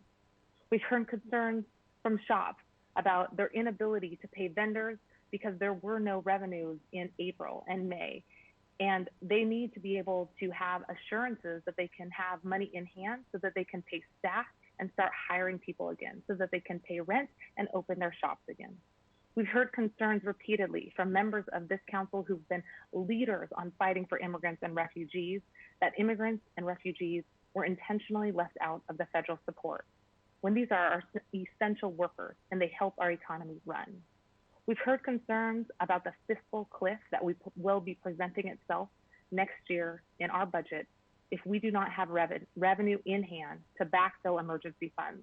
We're talking about the cliff that can make it quite likely that libraries would close, that parks would close, that there will be problems with accessing childcare, core government services, that without additional revenue, we will not have enough funds to backfill emergency funds. And we've heard the ongoing concern about the lack of affordable housing, the lack of supportive housing that helps get folks on their feet and get them stably housed on the road to recovery and resiliency for our entire community. This is the promise of Jumpstart, to invest in our community, invest in housing, childcare, invest in small businesses, support immigrants and refugees, support working families. This is not only the remedy for the emergency that is COVID, but it helps us correct an upside down tax code. Without Jumpstart, we're facing a crisis of an unprecedented scale, and it's not going to end anytime soon. And we know in Washington state, we are not alone, but 1.2 million workers have already filed for unemployment insurance, and the numbers continue to grow, especially with uncertainty, as we see the numbers of COVID cases continuing to grow. In the midst of this crisis, large companies are continuing to do well. They're still paying three-figure salaries in some cases, and in some cases, even as high as $500,000 a year. So we're asking them through this Jumpstart proposal to contribute a small percentage of those profits to saving our local economy, investing in neighbors and families so that they can in turn invest in our local economy and we can come out stronger. We know one thing for sure, based on the last 10 years and actually data across the country, we cannot starve our way out of this recession. Data from the Great Recession showed us that in the cities and in the states that tried an austerity budget, it did not work. It actually made economies weaker. So we know one thing, we can't starve our way out, but we can grow our way out of a recession. We know an all cuts budget is not a solution, and cuts just siphon even more of the critical programs that consumers and families and small businesses depend on in order to weather these storms. Increasing investments is needed in services and infrastructure. That's what keeps people working. That's what creates jobs and injects more money back into our community. That's what jumpstarts our economy. When we avoid an all cuts austerity budget, our economy can rebound faster, which is good for businesses and workers, but also when we do it through the lens as Jumpstart has proposed, it doesn't mean going back to business as usual. It means investing in a more resilient and a more equitable economy.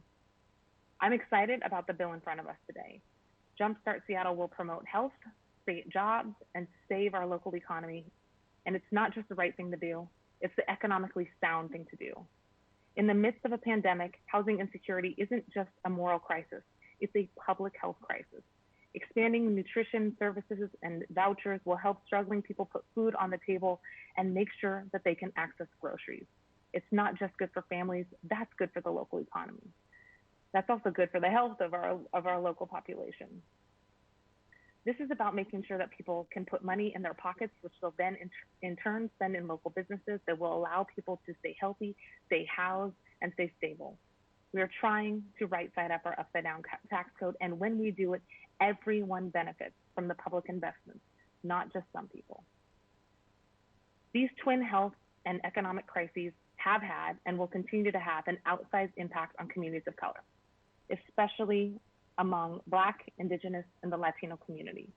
Direct assistance to local businesses, especially for the 9 out of 10 Black-owned businesses that applied for less than $20,000 in PPP funds, didn't get a penny because they were distributed through traditional lending institutions that have a long history, a long racist history of racist lending practices. And we can change that. We can change that by providing direct assistance to thousands of undocumented families, thousands of the small businesses, owners and workers right here in our city. And we can help make sure that people who were left out of these federal funds get access to what Seattle is doing right now. This is our way to jumpstart the economy.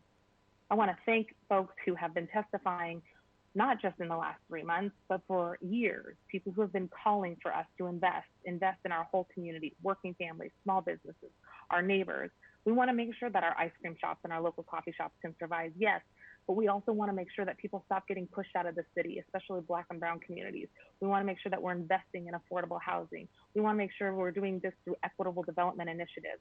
And we want to make sure that when people get a job back, it's a good job, that they are able to have sustainability and they're able to go back to work and have access to childcare. That's what this bill contemplates. This bill provides certainty, predictability, and stability for families, for children, for immigrants, for small businesses, because it's baked into the fabric of this legislation. This has been an ongoing conversation for for much of the time that I've been on council, going back 2 years. It's also been the ongoing conversation for the last 4 or 5 months. Again, thank you, Council Members Morales and Sawant, for introducing your legislation at the beginning of the year. I want to thank Council for all of your feedback and input onto the legislation. As I mentioned this morning during Council briefing, each one of you have your fingerprints on this legislation. Thank you to Representative Macri for the work that she did in the halls of Olympia. We built on those proposals, both the original proposal from Sawant and Morales and from the proposal from Representative Macri. And we did this by pulling people together. We didn't just, we didn't start from scratch. We did this by pulling people together and helping to make sure that more people had the chance to weigh in on legislation that was being considered in Olympia and make it work for Seattle. So thank you, council colleagues. Thank you to the sponsors of Jumpstart. Thank you again, as I mentioned, to Council Members Morales and Sawant for your ongoing work on this and for our dialogue that we've had over the last 3 months, because that dialogue, I think, has improved the legislation in front of us.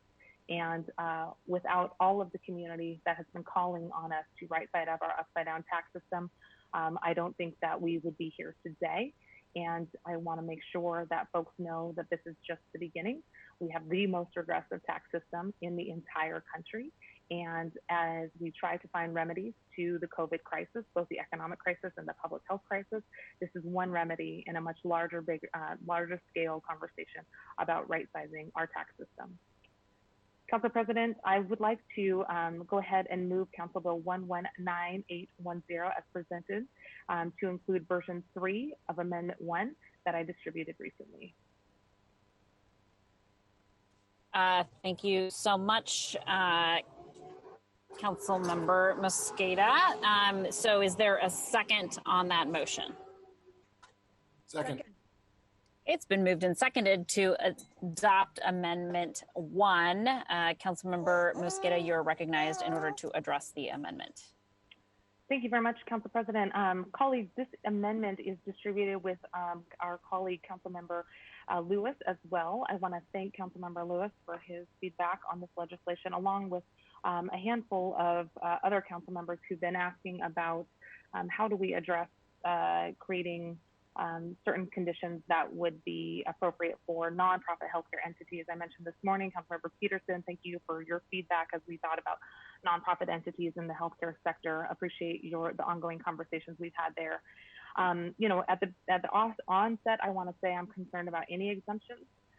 The amendment in front of us, however, is carefully crafted to respond to some of the issues that we've heard, for example, from ICHS, International Community Health Services. Today, the person who called in was expressing the unanticipated consequences or costs specifically due to COVID that are affecting certain sectors of the nonprofit healthcare sector. And we wanted to carefully respond to those concerns that were brought up.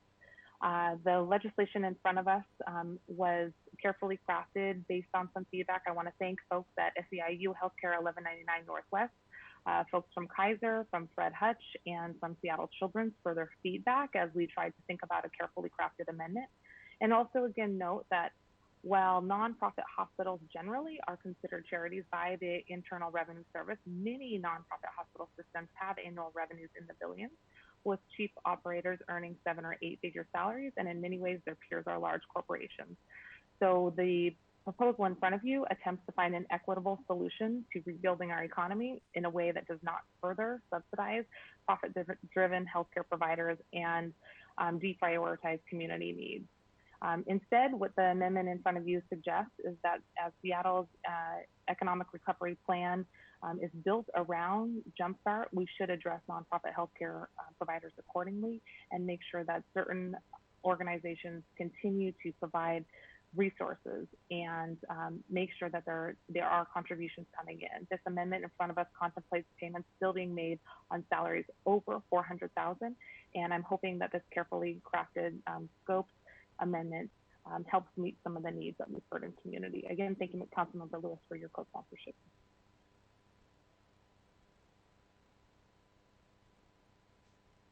Thank you so much, Councilmember Mosqueda. Are there any other comments on Amendment 1? Okay, I see a couple of hands. I lost track of which one went up first, so I'm going to call on Councilmember Lewis first and then on Councilmember Herbold. Thank you, Madam President. My remarks will be fairly brief. I do just want to express my gratitude of being able to co-sponsor this amendment with Councilmember Mosqueda. Again, I want to thank Councilmember Mosqueda for her leadership in guiding through this important legislation and also making sure that we could develop a very specific and timely exemption for a lot of our nonprofit healthcare partners who are really on the front lines of helping the region and even the nation, in the case of some of our research-focused nonprofit providers in responding to the ongoing COVID public health emergency. I think that this exemption does a good job of recognizing that work, recognizing the added burden and the added cost that those organizations are assuming to really combat the expansion of COVID. And as we've seen recently too, it does look like, as we discussed this morning, we are in for a very long fight still on COVID-19. It does not seem to be abating as quickly as we thought it would. And we know that we're going to need to make sure that those nonprofit partners stay strong, that they can stay in the fight, and that we continue to be good partners with them in helping them confront this. And I think this amendment goes a long way towards doing that. I look forward to voting in favor of it. And similarly, want to thank our partners at SEIU 1199 and our partners at the nonprofits themselves, at Kaiser Permanente, at Children's, at Fred Hutchison for their work in helping make sure we could shape something that is responsive to the moment. Thank you. Thank you so much, Councilmember Lewis. Councilmember Herbold. Thank you. I have a comment first and then a question about the amendment. So as I understand this amendment, it would exempt salary expense taxation at nonprofit healthcare providers and research orgs, but not at nonprofit service providers, including nonprofit service providers who are not healthcare providers who have been on the front lines of responding to coronavirus over the past months, such as a nonprofit affordable housing operator, shelters, food delivery, childcare providers, and more. Last week, there was such an amendment proposed to more broadly impact nonprofit providers. Despite the heroic efforts of the folks who work at these nonprofit providers, large and small, we have not I have not heard from this group of providers asking to be exempted, despite the extraordinary expense that they've been incurring, and despite the expectation that they will continue to meet a heightened need for the rest of this year and into next. So I'm just really concerned that we are basically saying one kind of work, one kind of nonprofit work, it should be exempt, and the broader nonprofit provider community has not made the argument that they should be exempt. And you know, I think there's an equity impact of this amendment. We know that larger nonprofits, healthcare nonprofits in particular, including hospitals and research institutions, are more likely to be led by white people and men, while smaller organizations, including many service providers, are more likely to be led by women and people of color. I'm concerned that the effect of this amendment would disproportionately impact the organizations that are led by women and people of color, while organizations more likely to be white and male-led would their organizations would receive an exemption. And my question about the amendment itself relates specifically to Clause C in the definition of a nonprofit healthcare entity. And central staff has declined to answer questions about this particular section, and has encouraged us to direct questions back to the sponsor. And specifically, the question is what is a predominantly capitated provider group? Capitated provider group?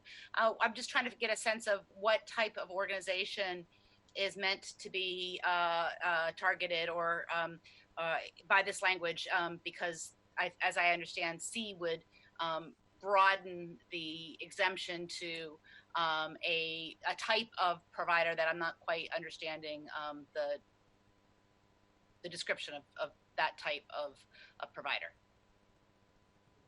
Okay, which one of the sponsors would like to take that one? I would defer to Councilmember Lewis. Councilmember Lewis, would you like to take this? Yeah, so Councilmember Herbold, that's a good question. And in particular to Section C of the exemption, that is a rather odd phrase. And, you know, I'm saying that as a lawyer who had not encountered that particular phrase until kind of working with stakeholders on this. My understanding is the only provider in King County that particular phrase would apply to is Kaiser Permanente, based on their kind of group health, their cooperative HMO status that is like more unique and it's a more unique and surgical term for the unique area that Kaiser Permanente falls into as a cooperative provider. And that language was worked on in consultation with SEIU 1199 and other stakeholders who verified that indeed is the provider that would be included based on that language. Thank you. Councilmember Morales, please.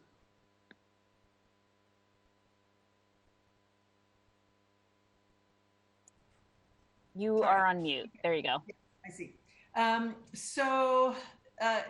Herbold, thank you for the points that you're raising. I had a question about that phrasing as well, but I think for me the bigger issue is that part of the appeal of this entire package for me is that because it sets the taxation rate, you know, specifically for higher income earners,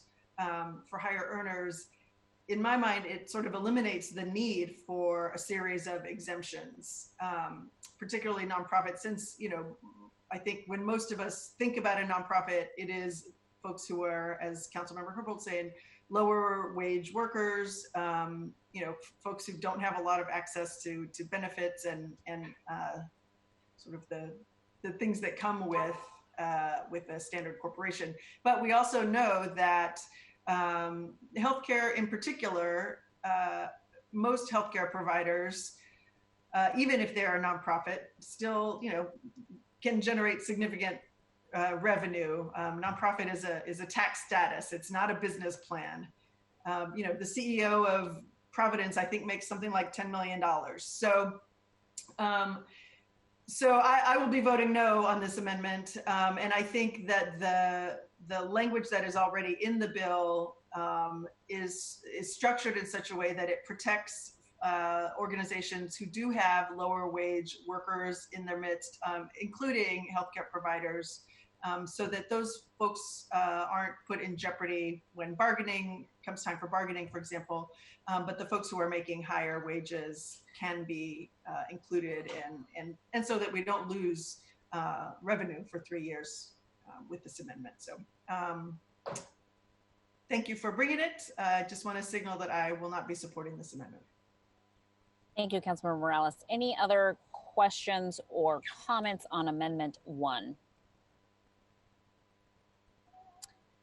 Okay, I will close out debate before we call the vote on this. I will also not be supporting this particular amendment. I find it unfortunately inconsistent with my positions on things like Medicare for All, for example, which really center us on butting up with the realities that the healthcare industry is a for-profit industry. That's part of the problem with how healthcare is delivered across the country. And so for me, I feel like it's really important for us to acknowledge that the tiers have been set in Jumpstart Seattle in such a way to inherently distribute equity amongst organizations that may not be paying out in these golden parachutes to their CEOs and others, massive amounts of money. And so, Councilmember Morales brought up the point that the CEO of Providence is making just millions and millions of dollars in salary. I think that's true for a lot of other healthcare organizations in the city of Seattle that have IRS tax exempt status, but are nonetheless making quite a bit of money. On top of that, we know that the federal government has done a significant bailout and continues to express interest in continuing to do more significant bailout of the healthcare industry, where many of these organizations that are currently within the city of Seattle, like Providence and others, who technically have nonprofit status, stand to likely get millions and millions of more dollars that we don't have control over how they will allocate those dollars between healthcare delivery service models and executive payrolls. And so I feel really uncomfortable voting in favor of this amendment at this point, not knowing more about those particular details, and in light of my deep and profound belief that as a system, our healthcare system is designed to be for profit and not for the full and maximum benefit of the people who desperately need healthcare services in our city. So I will be unfortunately not able to support this particular amendment. Anything else before we close out the debate from the sponsors? Oh, Councilmember Peterson. Yes, thank you, Council President. I just wanted to provide some additional context for this amendment. As I understand it, there was a discussion about exempting nonprofits last week, and then there was a discussion about healthcare providers during COVID. So just I believe this amendment, correct me if I'm wrong, Councilmember Mosqueda, but I believe this amendment is just for the initial 3 years, and the sunset clause has been removed from the overall ordinance. So this will be really focused on those providing healthcare during COVID. I think it includes Seattle Children's, it includes the Hutch, it includes Cancer Care Alliance, I think would be exempt from this, or this exemption would help those organizations. So I think that this compromise was put together carefully by Councilor Mosqueda, and I'll be supporting it. Great, thank you so much. Okay, looks like we can go ahead and close out debate on Amendment 1. So I am going to ask that the clerk please call the roll on the passage, on the adoption of Amendment 1. Herbold. Nay. Juarez. Yes. Lewis. Yes. Morales. No. Mosqueda. Aye. Peterson. Aye. Sawant. Nay. Strauss. Aye. President Gonzalez. Nay. 5 in favor, 4 opposed. Thank you so much. The motion carries in a 5-4 vote, and Amendment 1 is adopted. I understand that Councilmember Lewis has another amendment, Amendment 2. So we're going to go ahead and move to that potential amendment. Councilmember Lewis, you will first need to request suspension of the rules for Amendment 2. So I'm going to hand it over to you to walk us to make that motion. Thank you, Madam President. I do so move to suspend the council rules to consider Amendment 2 that was not distributed by 12 noon, and would ask if there's a second. Second.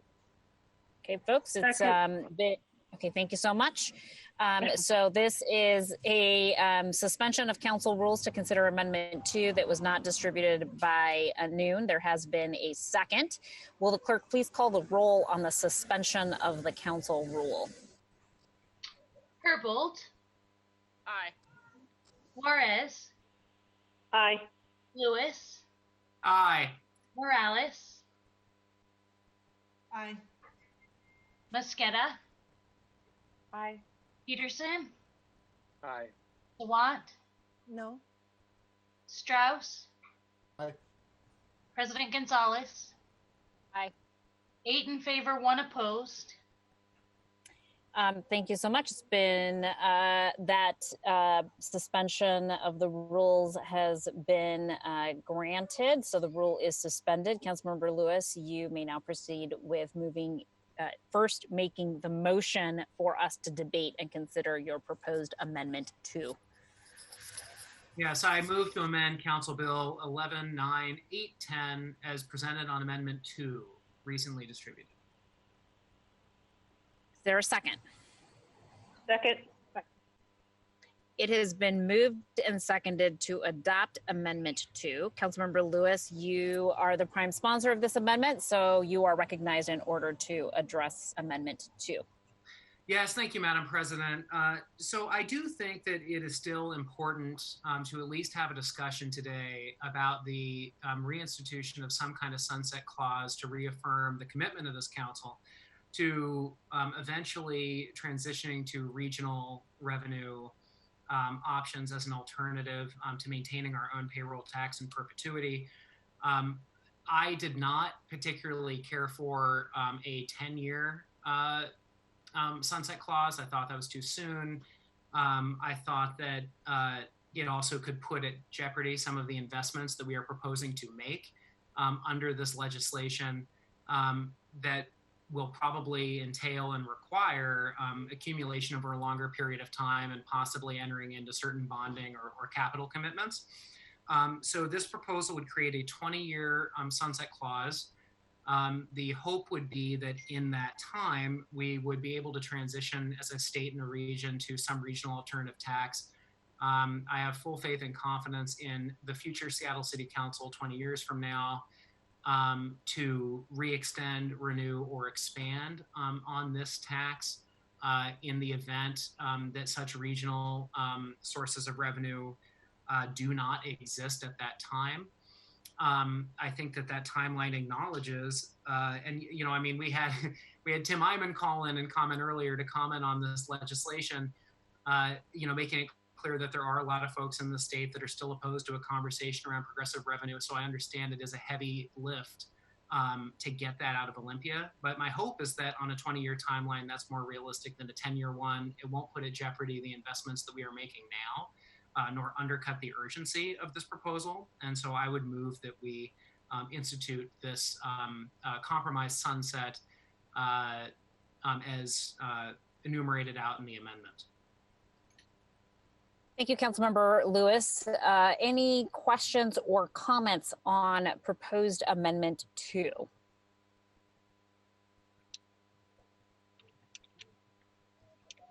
Councilmember Sawant, you are recognized. Thank you. I oppose this amendment because this amendment attempts to bring back a sunset clause, even though the City Council's Budget Committee on Wednesday voted for my amendment to eliminate the sunset clause.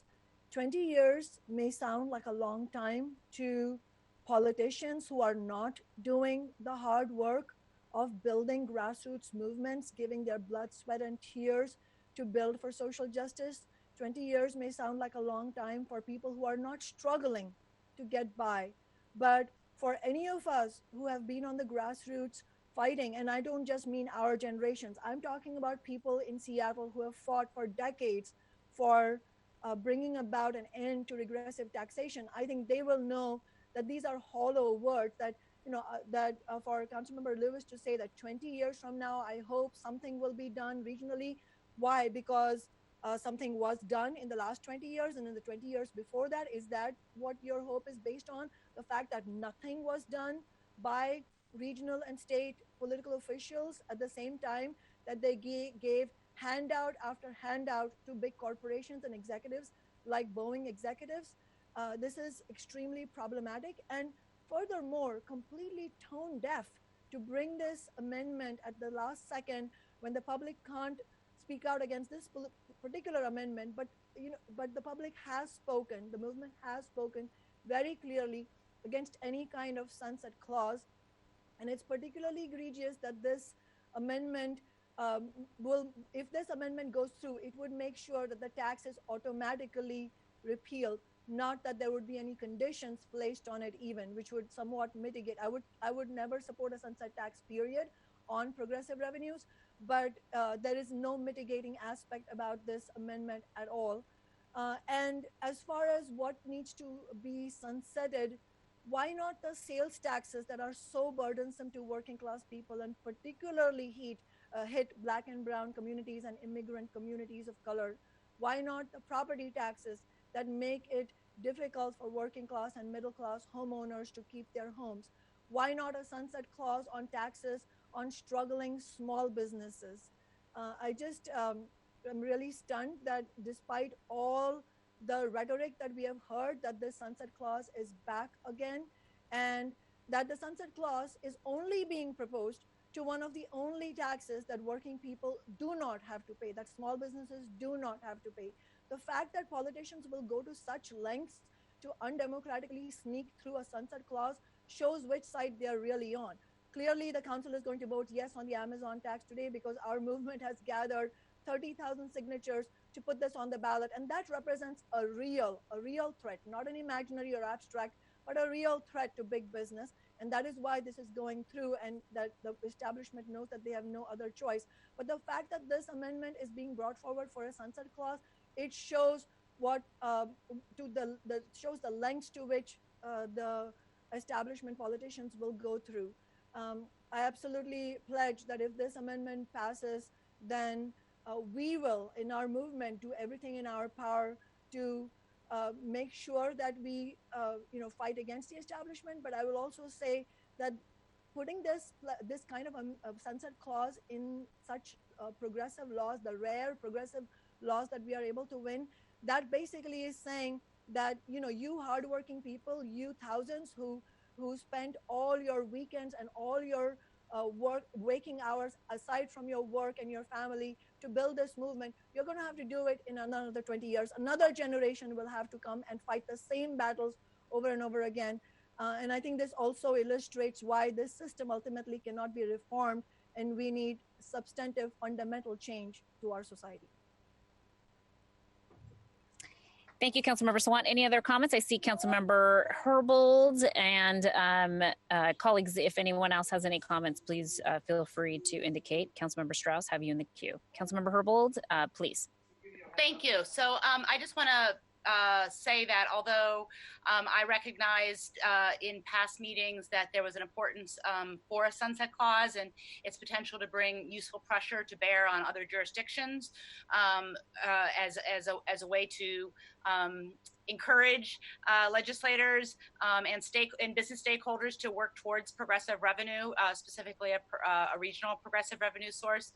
I really feel like last week in committee, we settled this issue because we amended the tax legislation with language that is much clearer about council's intent to repeal this tax if a new progressive regional or state tax is enacted that would provide a similar level of funding to Seattle as we do under this bill. So, again, I felt like we sort of resolved this issue in our committee meeting.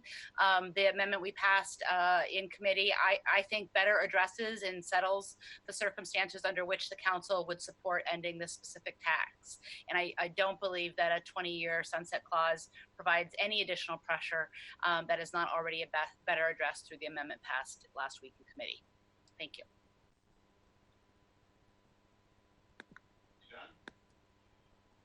Thank you, Councilmember Herbold, for those comments. Councilmember Strauss, the floor is yours.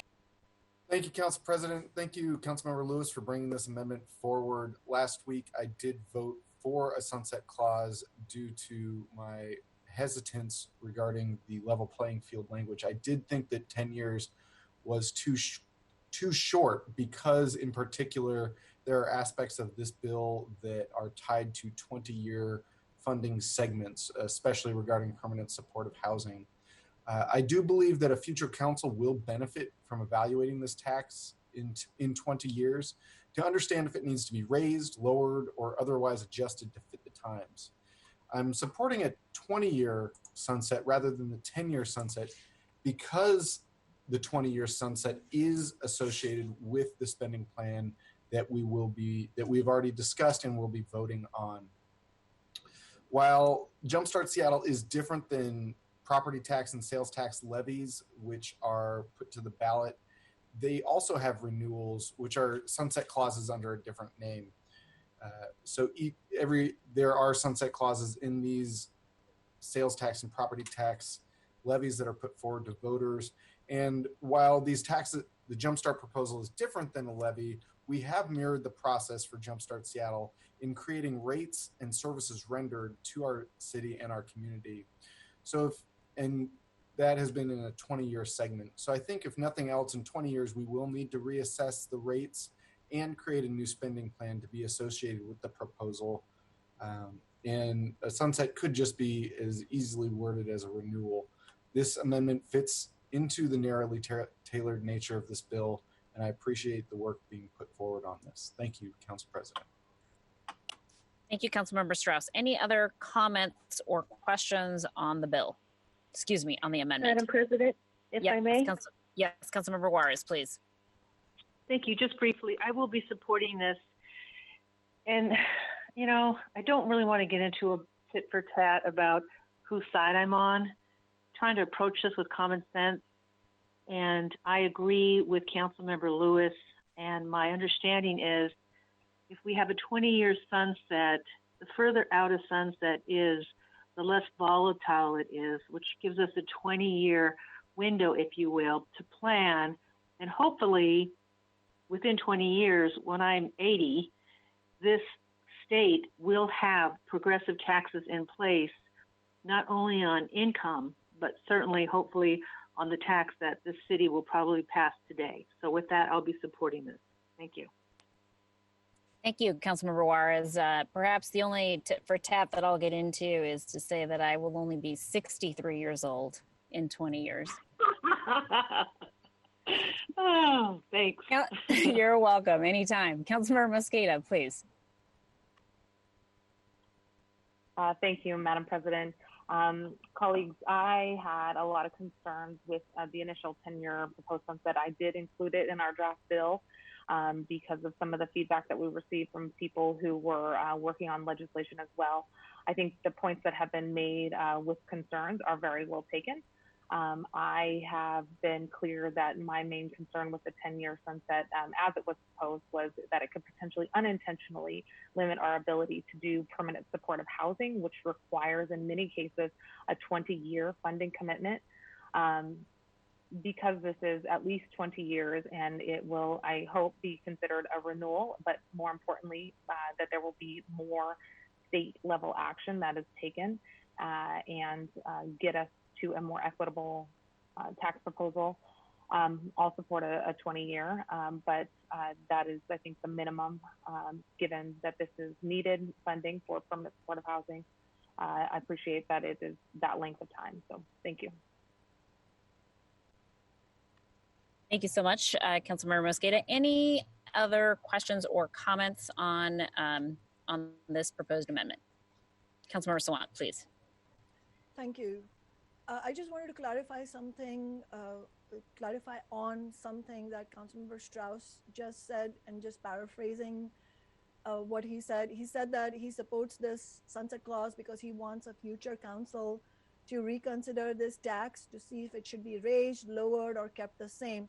That sounds very reasonable, but let's be clear. The amendment does not say raised or lowered or kept the same. It just says, quote, no business shall owe a payroll expense tax for payroll expenses after December 31st, 2040, unquote. So this is a straight up removing of the tax in 20 years, and all the faith is going to be put on that future council, as if there is so much evidence that councils will do the right thing. So I just want to make clear that what was said was not something that's in the amendment actually. Thank you. Thank you, Councilmember Sawant. I see Councilmember Strauss's hand has gone up. So Councilmember Strauss, you are recognized. Are there any, colleagues, again, anyone else who wants to speak, please let me know. Thank you, Council President, and thank you, Councilmember Sawant. I appreciate your comments there. I would say that that is the same language that is used in the Seattle Transportation Benefit District tax, which is levied here at the City of Seattle. And while it does not necessarily state that it needs to be renewed, it also, we are bringing it up this week to be renewed. So I appreciate your thoughts, and I appreciate your work on this bill. Thank you, Council members. Thank you so much. Any other comments on Amendment 2? And of course, Councilmember Lewis will have the last word on this bill, excuse me, on this amendment. Okay, thank you so much to everyone for the conversation. I just want to sort of signal that unfortunately I will not be able to support this amendment either, in large part because of the reasons that Councilmember Herbold articulated in her statement as well. And so I just wanted to, again, appreciate the sentiment with which this is brought forward, and then really just provide a little bit of clarification to the general public. Any council member at any time and any council at any time can introduce legislation to either repeal, amend, or modify any ordinances that we've passed in the past. And so while I appreciate the significance of this sunset, I still think that you know, whether this amendment passes or not, future councils will not have their hands tied one way or the other as it relates to future policy considerations on this revenue proposal or any other revenue proposal, frankly. So with that being said, I'm going to hand it back over to Councilmember Lewis, who can close out debate if he wishes, and then I will call the roll, have the clerk call the roll on this amendment. Thank you, Madam President. I'll be brief in closing it out. Definitely appreciate the critical feedback from folks in regards to the overall concept of having a sunset clause. I do still think it's important that we have another opportunity to weigh in on it at this hearing, and look forward to voting on it. The only thing that I would say is that I actually am, and maybe it's because I'm only going to be 50 years old in 20 years, that I actually am optimistic that we are going to be in a position to get progressive revenue from Olympia on a regional basis. I think that we saw sort of a initial glimpse of that with Senator Wynn's successful attempt at getting us a progressive real estate excise tax. I've been engaged in a lot of conversations with stakeholders about getting a state and local capital gains tax, which remains a passion of mine and something I will be introducing legislation here at the council to consider. But I do think that it's important that we continue to think of ourselves as a regional partner. And I think that this amendment signals and centers that idea that we are committed to working together with the county and the state to come up with comprehensive revenue proposals that do make sure that we are also scaling our benefit across borders, make sure that we are being responsive and spreading the burden, quite frankly, too, across the rest of the county and the rest of the state. Do I think it's going to happen fast? No, which is why I wouldn't support a 10-year sunset, and I'm proposing a 20-year sunset. So I think that unfortunately probably more closely matches the timeline of what we're dealing with here.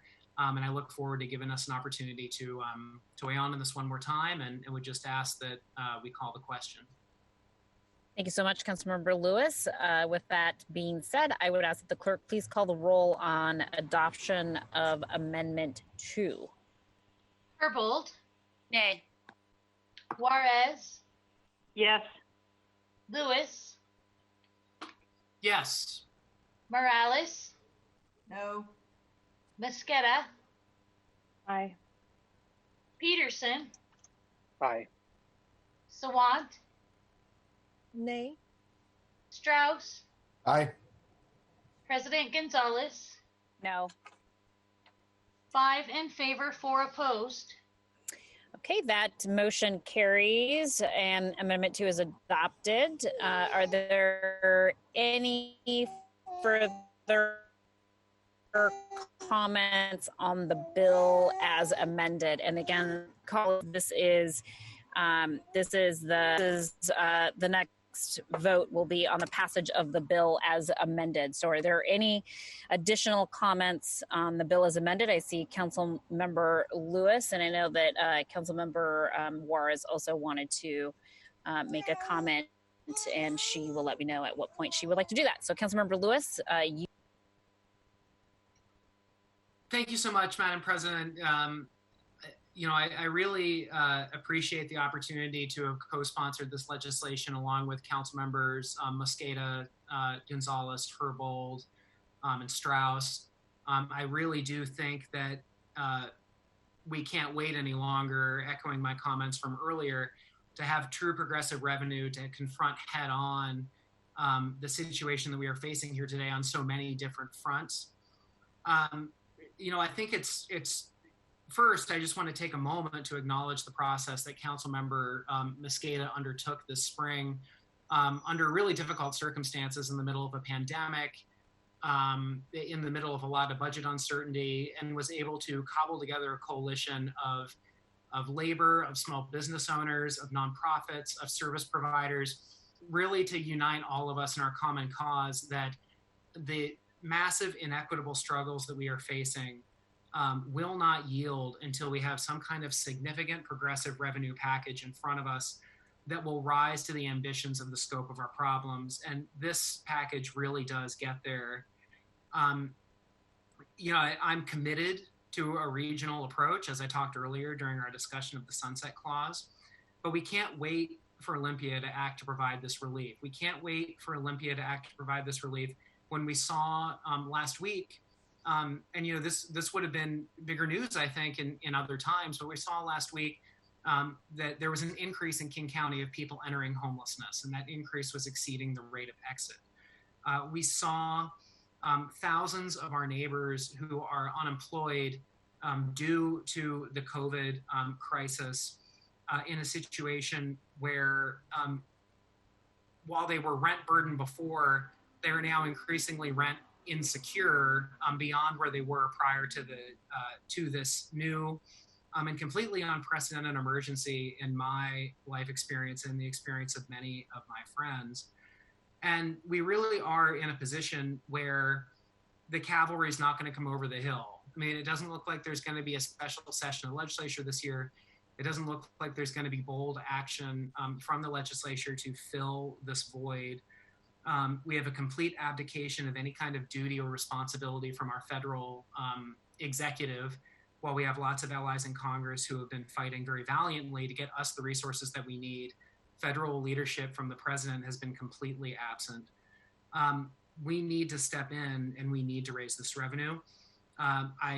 I appreciate that this follows on the model of House Bill 2907 that State Representative Nicole Macri submitted in the last legislative session of only targeting positions,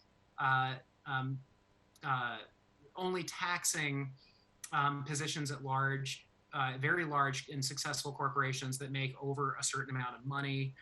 I really appreciate that we made a couple of surgical exemptions to make sure that this tax does not fall on folks that are on the front line of the current public health issue that we're facing with COVID-19. And I'm also just very appreciative that there's going to be a massive multiplier effect to this. I mean, we are passing this revenue package to build. We are passing this revenue package to build housing, to support people to stay in their housing, to make these investments at a truly unprecedented scale and rise to the level of challenge that we're facing. As the chair of the Select Committee on Homelessness Strategies and Investments, I can say unequivocally that this is going to help us move towards our goal of meeting on righting the wrong of our long-time shortfall in permanent supportive housing and making sure we are in a position to meet that obligation. So with that, I want to turn it over.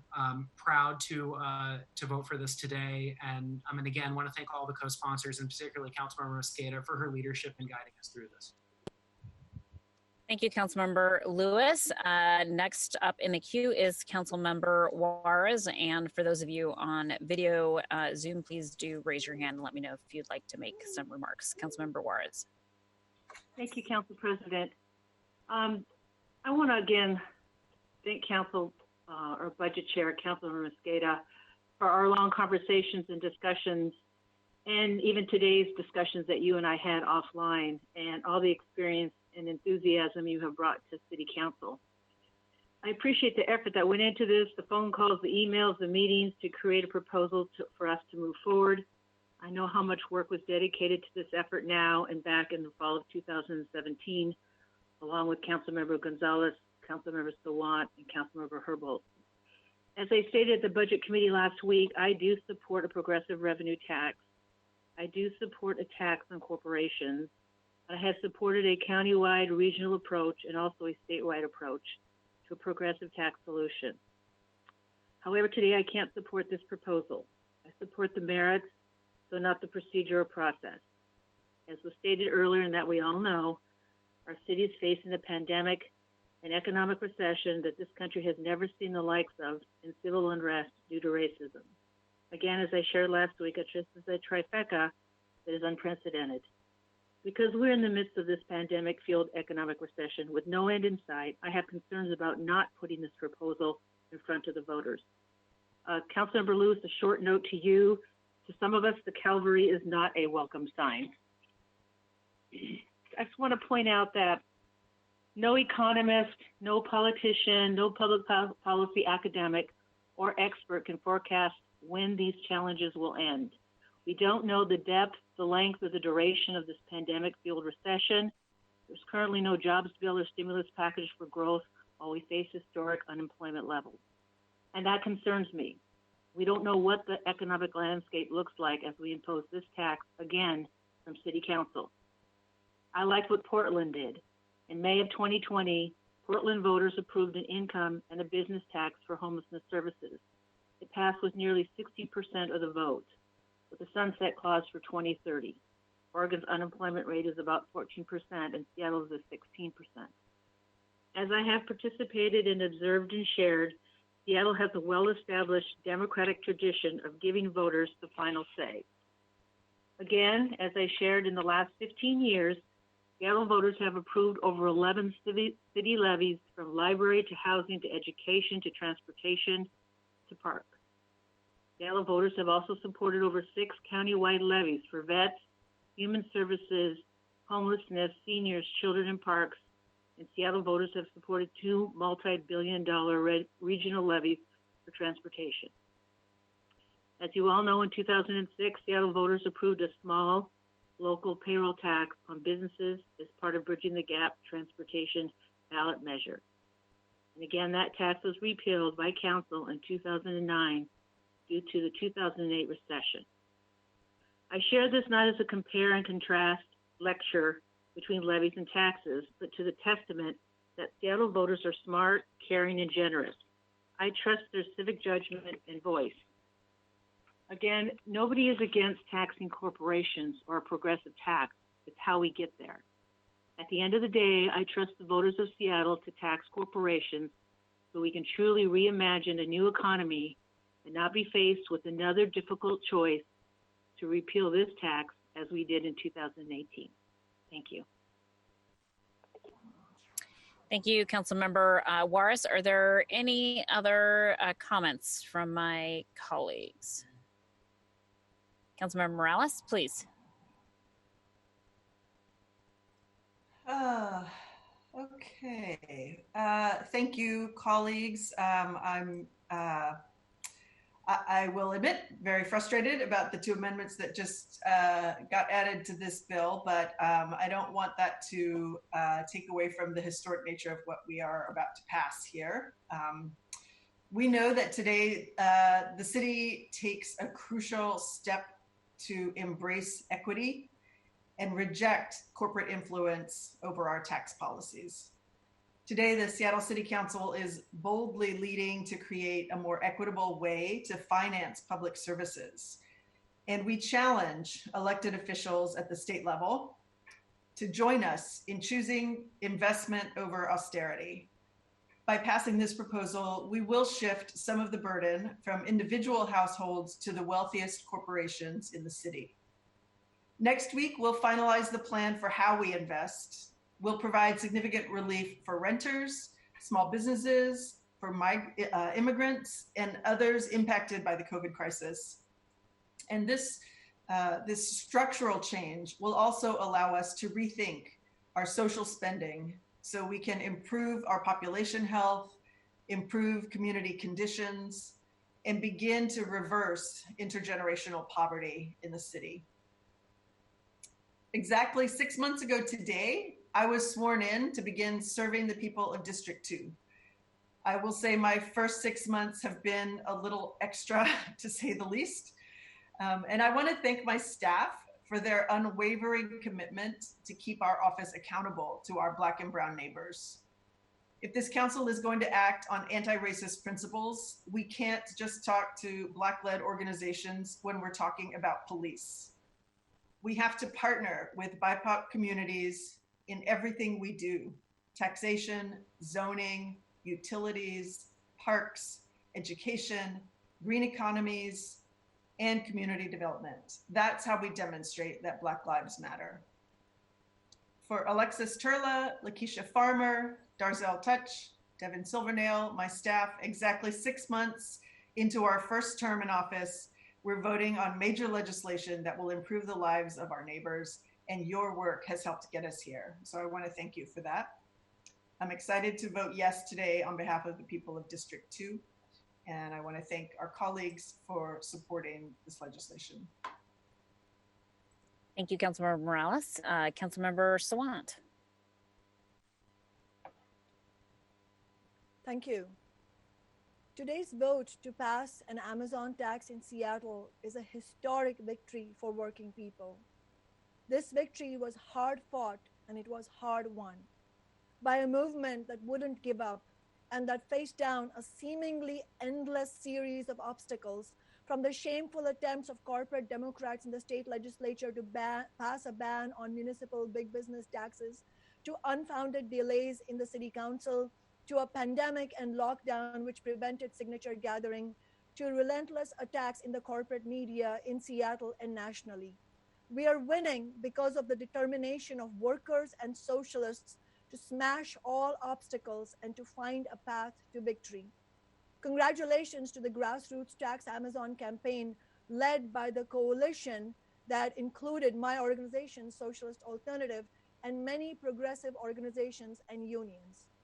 Today's vote comes 8 months after working people roundly defeated Amazon in the elections and 2 years after Amazon and the Chamber of Commerce bullied City Council, with the majority of the then council shamefully repealing the 2018 Amazon tax. Now, Jeff Bezos and his billionaire friends are wishing they could call a do-over and have the modest 2018 tax back, because this new tax on Seattle's wealthiest businesses is 4 times larger, and every penny is needed, and far more, in fact, to stop the racist gentrification, sky-high rents, and homelessness in this city, with a massive expansion of publicly owned affordable housing and jobs. This Amazon tax is a housing and jobs bill. It's no accident this comes in the midst of the historic Black Lives Matter rebellion. The legitimacy of the status quo has been utterly smashed by the protest movement, the pandemic, and the deepening crisis of capitalism. In Seattle, Tax Amazon was widely taken up at the Justice for George Floyd protests, where we gathered 20,000 signatures in 20 days. Now the total is over 30,000 signatures. The Amazon tax is perhaps the biggest progressive win in Seattle since socialists and labor unions led the way on the $15 minimum wage, which passed first here and then was won in cities and states around the country. We hope that once again we can inspire working people and youth nationally and globally in this crucial fight against the billionaire class, which is attempting to force working people to pay for the current crisis of capitalism with massive budget cuts.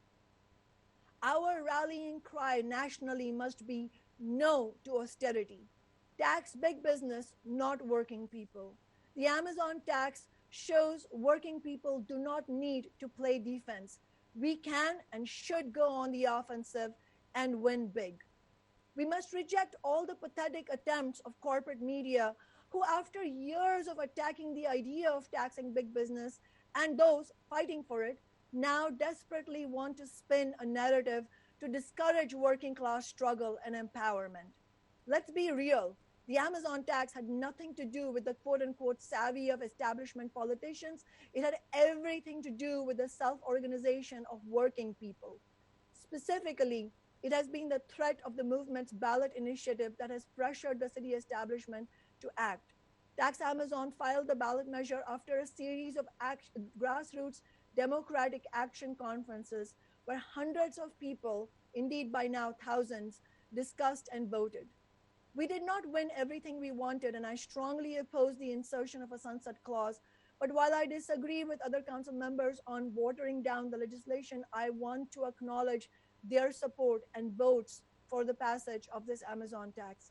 I want to thank Councilmember Mosqueda for her work. I want to thank Councilmember Morales for her support for the strong Amazon tax proposal we put forward together in solidarity with the movement. We must build on our momentum. The movement to tax Amazon and big business to fund housing and essential services is needed everywhere, and we must actively spread it. Here in Seattle, we will need to immediately take this energy toward winning the release of all arrested protesters without charges, to defund Seattle police by at least 50%, to stop the sweeps of our homeless neighbors, and to fund tiny house villages, and to win at least 1,000 quality, affordable homes in the Central District for Black working families. The struggle for Black liberation will also mean campaigning for elected community oversight boards with full powers over the police, including hiring and firing, policies and procedures. Our movement was clear-eyed about naming the real force pulling the strings, Amazon. Many argue that we should not, quote-unquote, antagonize big business and instead try to broker a deal. But we know that our power comes from working people getting organized, not from any negotiations with the elite. For those watching from outside Seattle, don't let anyone tell you in your fight to tax big business in your city that you're being divisive because class struggle is what gets the goods. The private for-profit housing market has utterly failed working people, not just here and now, but everywhere and always, because capitalism is completely incapable of meeting the most basic needs of working people. Internationally, the working class needs to take the top 500 corporations into democratic public ownership run by workers in the interest of human need and the environment, not billionaire greed. I have a message for Jeff Bezos and his class. If you attempt again to overturn the Amazon tax, working people will go all out in the thousands to defeat you. And we will not stop there, because you see, we are fighting for far more than this tax. We are preparing the ground for a different kind of society. And if you, Jeff Bezos, want to drive that process forward by lashing out against us in our modest demands, then so be it, because we are coming for you and your rotten system. We are coming to dismantle this deeply oppressive, racist, sexist, violent, utterly bankrupt system of capitalism, this police state. We cannot and will not stop until we overthrow it and replace it with a world based instead on solidarity, genuine democracy, and equality, a socialist world. Thank you. Thank you, Councilmember Sawant. Any other comments? I see Councilmember Herbold. Please. Thank you so much. I think there's lots of thanks to go around, and I want to thank Councilmember Sawant for leading the grassroots effort, and I want to also thank Councilmember Mosqueda for proposing a structure that was different from the 2018 employee hours tax or the 2020 Amazon tax, which would have been a flat tax to employers for each employee, regardless of their pay. Because this new proposal was narrow and taxes only the largest businesses paying the highest salaries, which I believe is most driving our city's affordability crisis. It's made it possible for me to vote to enact this version of the measure rather than voting to put it on the ballot, as I had said I was considering voting to do when we were looking at a model that looked more like the employee hours tax or Councilmember Sawant's Amazon tax. So I only say this to say that I think there's lots of thanks to go around and lots of credit to be shared. And again, this model represents the same tax structure that the business community was poised to support when it was proposed at the state legislature. And I hope that their position on our tax is consistent with the position that they had taken on state legislation that would have allowed for a regional tax. We've talked a lot about our cities and states' upside down tax code, where Seattle residents are struggling on the smallest incomes and they pay 6 times more in taxes as a percent of their income than our wealthiest residents. This helps us raise more funds for crucial investments without further burdening Seattle residents struggling on the smallest incomes. With this revenue, we can invest in COVID relief, rental assistance, affordable housing. We can help Seattle workers who have lost jobs or hours due to the public health emergency. And we can help immigrant and refugee households that may be ineligible for federal relief programs, people who are living unsheltered, and the Black and Brown communities that have been most impacted by COVID-19. We can and must make investments in Seattle's residents that are in line with our values and that will help speed our community's recovery. And again, will finally take a step towards addressing our upside down tax code. Thank you. Thank you, Councilmember Herbold. Are there any other comments from my colleagues? Councilmember Strauss, please, and then Councilmember Peterson. Councilmember. Thank you, Council President. Just want to thank everyone for all of their work on this bill. It is a well-tailored proposal. Even Danny Westneat wrote this weekend, even critics are straining to come up with political arguments against it. The important aspects of this bill are that it addresses gaps that other levels of government have not provided. I've heard from residents and small businesses alike that the need for childcare, food access, funding for immigrants and refugees who have not received support from other levels of government, and importantly, the small business stimulus are really critical aspects of this bill. There are the proper sideboards that allow this solution to scale to a county-wide, region-wide, and if the state is able to do so, a statewide solution. This bill and many definitions were derived from the state legislature, and I know there will be important rulemaking during the implementation phase of Jumpstart. I really want to thank everyone who's led in this effort, and especially to Councilmember Mosqueda for spending hours upon hours on the phone with me and my team. I can't thank you enough for all of your work, and that's to all of the sponsors and everyone who has worked on many different iterations of a similar proposal over the years. Thank you, Council President. Thank you, Councilmember Strauss. Councilmember Peterson. Thank you, Council President. So today it appears that a majority of our city council will vote to approve this new tax on large Seattle employers, Council Bill 119810. This new tax will be in addition to the business and occupation taxes, property taxes, and business license fees paid by Seattle employers. I want to thank and commend our budget chair, Councilmember Mosqueda. As a masterful legislator, she put together a more targeted proposal and worked in an open and collaborative way with many of us here on the City Council and those in the community to incorporate various ideas to improve her already thoughtful tax and spend package. And I appreciate why many of my colleagues are going to vote yes today. I'd like to thank the thousands of District 4 constituents who took the time to provide input on this. And after much consideration and consultation with my constituents, my strong concerns remain. I represent a city council district that has a variety of views on issues, and that makes many votes difficult. I hear passionate pleas from all sides of complex issues. So later today, I'll post a longer statement on my blog explaining my vote. For now, I'll just present a quick summary because I'm not planning to change my vote from our budget committee just a few days ago. Please note that later this month, I will likely vote in favor of the short-term COVID relief bill from Councilmember Mosqueda. That's the upcoming Council Bill 119812, which will tap our city government's emergency fund and revenue stabilization fund at amounts higher than proposed by our mayor. I've consistently voted in favor of relief packages and regulatory changes to help those impacted most by the COVID crisis. The tax and spend packages before us today, however, are long-term policies that require additional considerations.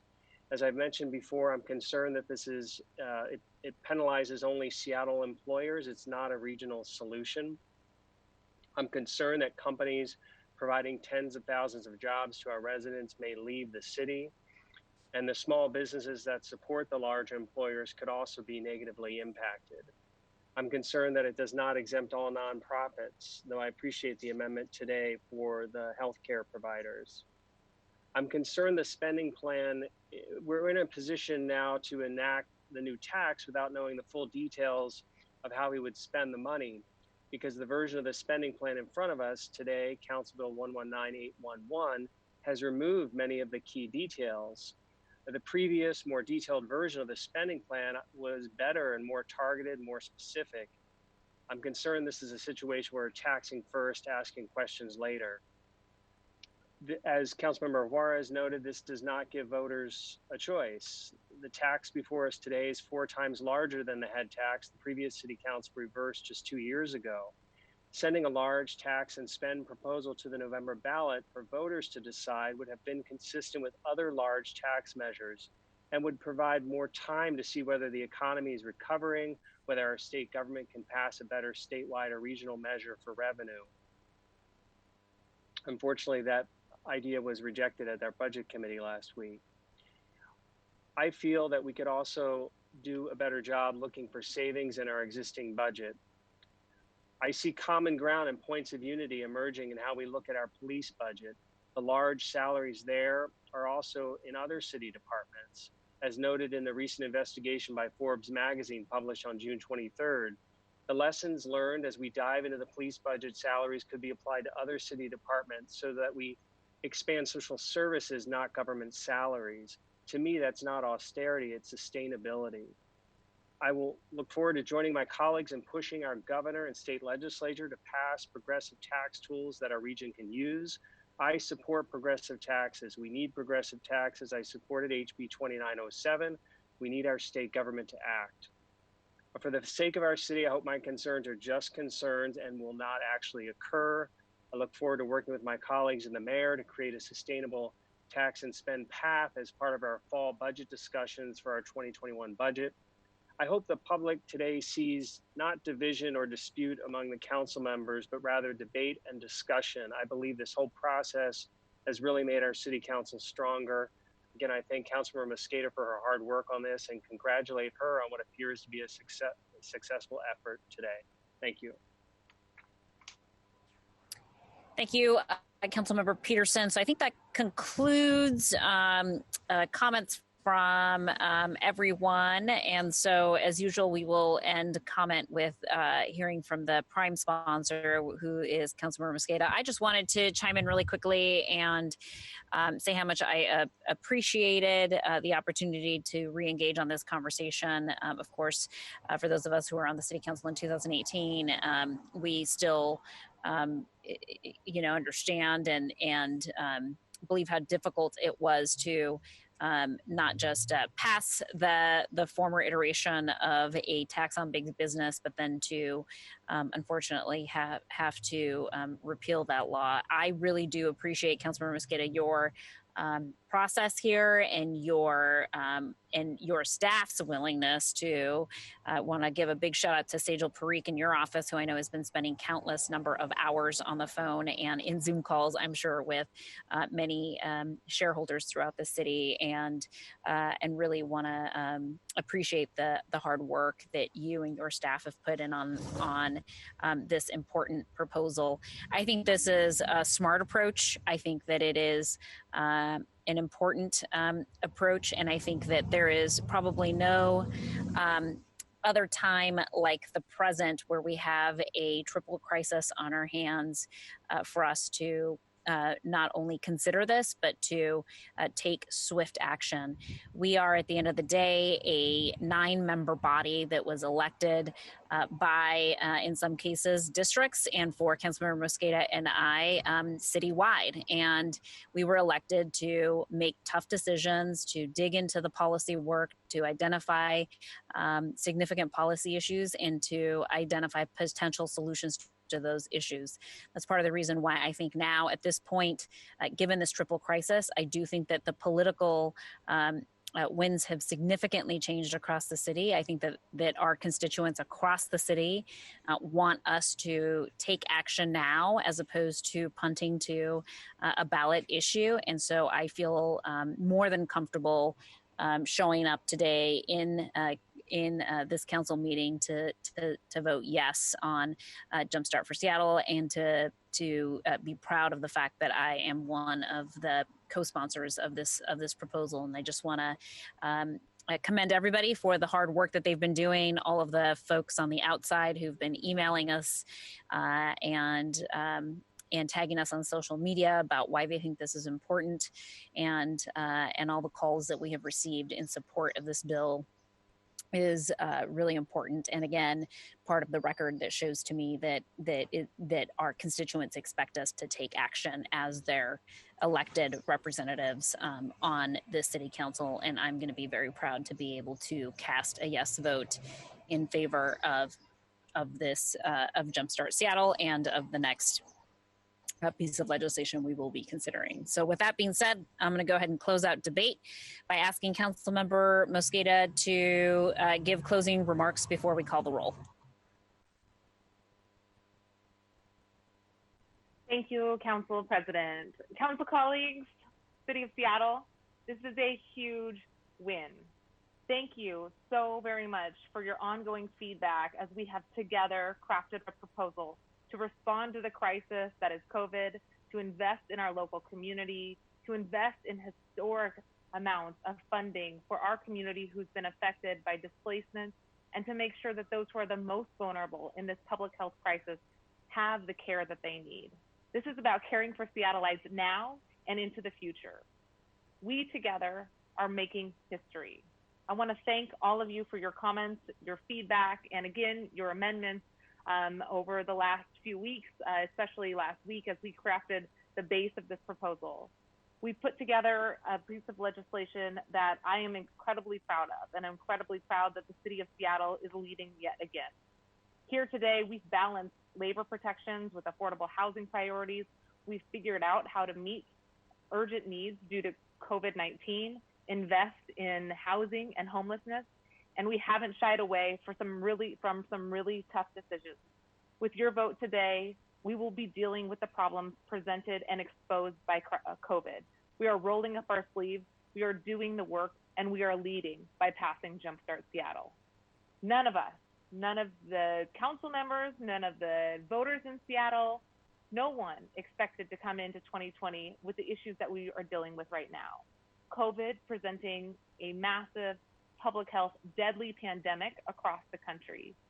The type of depression that we will soon be facing is no longer going to be considered a recession in the near future. And we must shift our priorities, shift to make sure that we're investing in those who are the most vulnerable and those who've been historically left out so that we do not have an austerity budget in front of us. Jumpstart Seattle provides that alternative to make sure that we have the funding needed to respond immediately to the COVID crisis and to make sure that there is not an austerity budget that lands in our lap this fall. More importantly, it invests in the long-term funding that we need for affordable housing, to invest in homes to shelter those who are living unsheltered and homeless in Seattle, and to make sure that we have a resilient community. Again, thank you to Councilmember Morales for her work on the Equitable Development Initiative work. We will be having conversations in the long run about EDI and the spend plan, but that is a core component that you see reflected there. Thanks again to Councilmember Sawant for all the work that she has been bringing to council over the last 2 years on pushing for progressive revenue. And we will continue the conversations in the next week about Green New Deal investments and making sure that we have affordable housing that's geographically located across Seattle to specifically address historic disinvestment and displacement from communities of color and the needed housing. Today, with your support though, we are passing progressive revenue in the city of Seattle. We are coming together and supporting our city and supporting our most vulnerable. We have taken the lead from communities of color, from neighborhood small businesses, from those who are fighting for food access, those who are rallying together to support small businesses, those who are supporting healthcare workers and immigrants and refugees. Together today, we are leading like we have in the past. We are taking direction from community, just like you have in past councils, past $15 minimum wage and secure scheduling and sick and safe leave. Those issues rippled throughout our country, and I am hoping the same will happen today. We are leading like we did on the Domestic Workers Bill of Rights and the hotel worker protections, which city after cities continue to call us to say, how did you do it? How was it done? I want to echo the comments that were made before to other cities that are looking to pass progressive revenue and recognize that the city of Seattle and Washington State has ground to make up for, given we are in the most regressive city and state in the country in terms of our tax code. But we're hoping today that we continue to show that leadership across the country and legislating solutions for our communities, providing immediate relief and support to those who've been left out, responding to this moment of crisis and investing in areas that have had historic disinvestment and division. We are acting at the local level as a good partner with the state and the county as we find and push for additional progressive revenue solutions and implementing this effort today to right-size our upside-down tax system. This is a small component of that larger solution. Jumpstart Seattle reinvests in our families, our neighborhoods, and our local community, and this is how we emerge stronger and more equitable after this crisis. I have a few thank yous that I want to provide, and then I will stop, I promise. I want to thank Council Central Staff, Dan Eder, Tom Mikesell, Ali Panucci, Tracy Ratcliffe, early mornings, late nights, weekend. You have been sending messages and emails and making sure that all of the council members' ideas were vetted and drafted. The piece of legislation in front of us reflects those amendments from council colleagues to make sure that our values and our priorities were included. And we would not be able to have a piece of legislation that reflected these priorities without all of your work in the legislative branch. So thank you for all of your work, and we do hope that you hear our appreciation and also are able to get some rest soon. I want to thank Patty Wagon. I want to thank Patty and Kirsten for their patience as we work together to provide the agendas for our meetings that were ongoing, and for all of the support that you provided to us from the Legislative Department. Thanks to the City Clerk's Office, Monica, Amelia, and Jody. Without you, we would be out of order all the time. So thank you for helping us with the various amendments and the legislative process. And thanks to Jana, Stephanie, and Joseph from the communication team for putting in the extra work to make sure that the Jumpstart plan, including the detailed spend plan that we will be voting on next, was easily digestible and was clearly understood by the public, so that we didn't hear the same type of criticism that we heard in the past. There is a detailed spend plan that not only has the ordinance that we're voting on today, but will be followed up with a resolution, much like we have in previous efforts related to levies, to be even more specific about where dollars go. So thank you for that. Thanks to our IT department, Ian, Eric, and Son, for all you are doing to help us keep working remotely, and for making sure that all the public can continue to call in and testify. And thank you to everybody who's continued to testify, which I'll get to in a second. Thank you, council colleagues, especially all of those who've spoken today, talking about the historic moment that we're in. I just want to underscore how incredibly important it is for us to take away the historic win that is today by voting on Jumpstart Seattle. And thanks again to, I think I mentioned this earlier, but Councilmember Sawant and Morales for the earlier iterations of the bill that you introduced, and to Representative Macri for her bill as well. I think we have carefully pulled from each of these pieces to make sure that we are advancing strong legislation today. And as the council president said, a huge thank you to my team. I know that your work has been recognized by every council member and the staff, but thank you to Sejal Freak, Chief of Staff, for your leadership on this effort.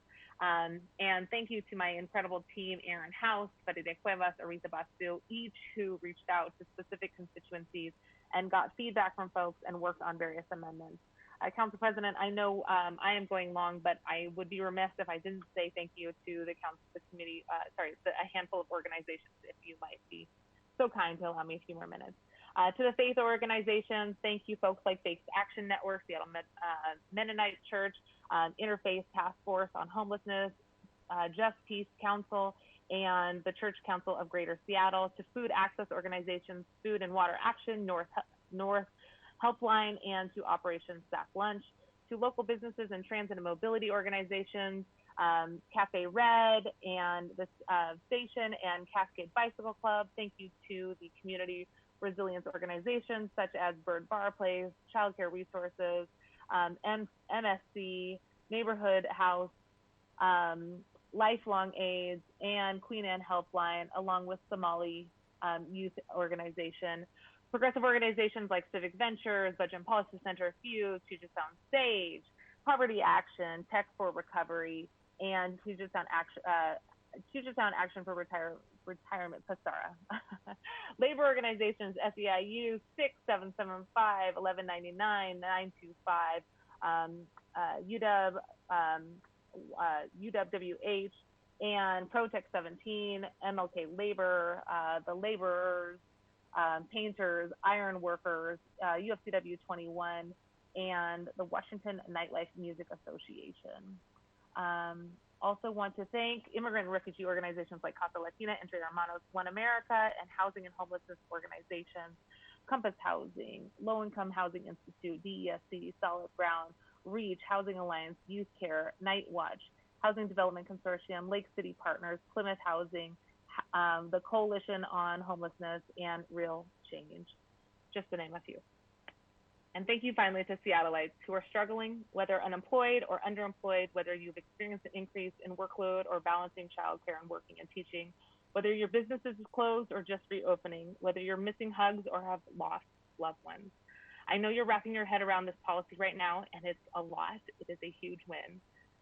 And I know you must need to focus on making sure that your family is making ends meet.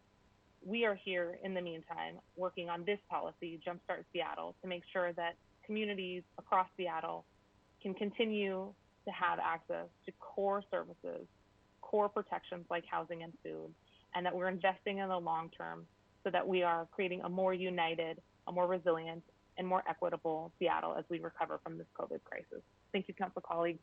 Looking forward to voting on Jumpstart Seattle with all of you, and thank you once again for making this all possible. Great. Thank you so much. That closes out our debate. So I am now going to ask that the clerk please call the roll on the passage of the bill as amended. Herbold. Herbold? Aye. Juarez. No. Lewis. Aye. Morales. Aye. Mosqueda. Aye. Peterson. No. Sawant. Aye. Strauss.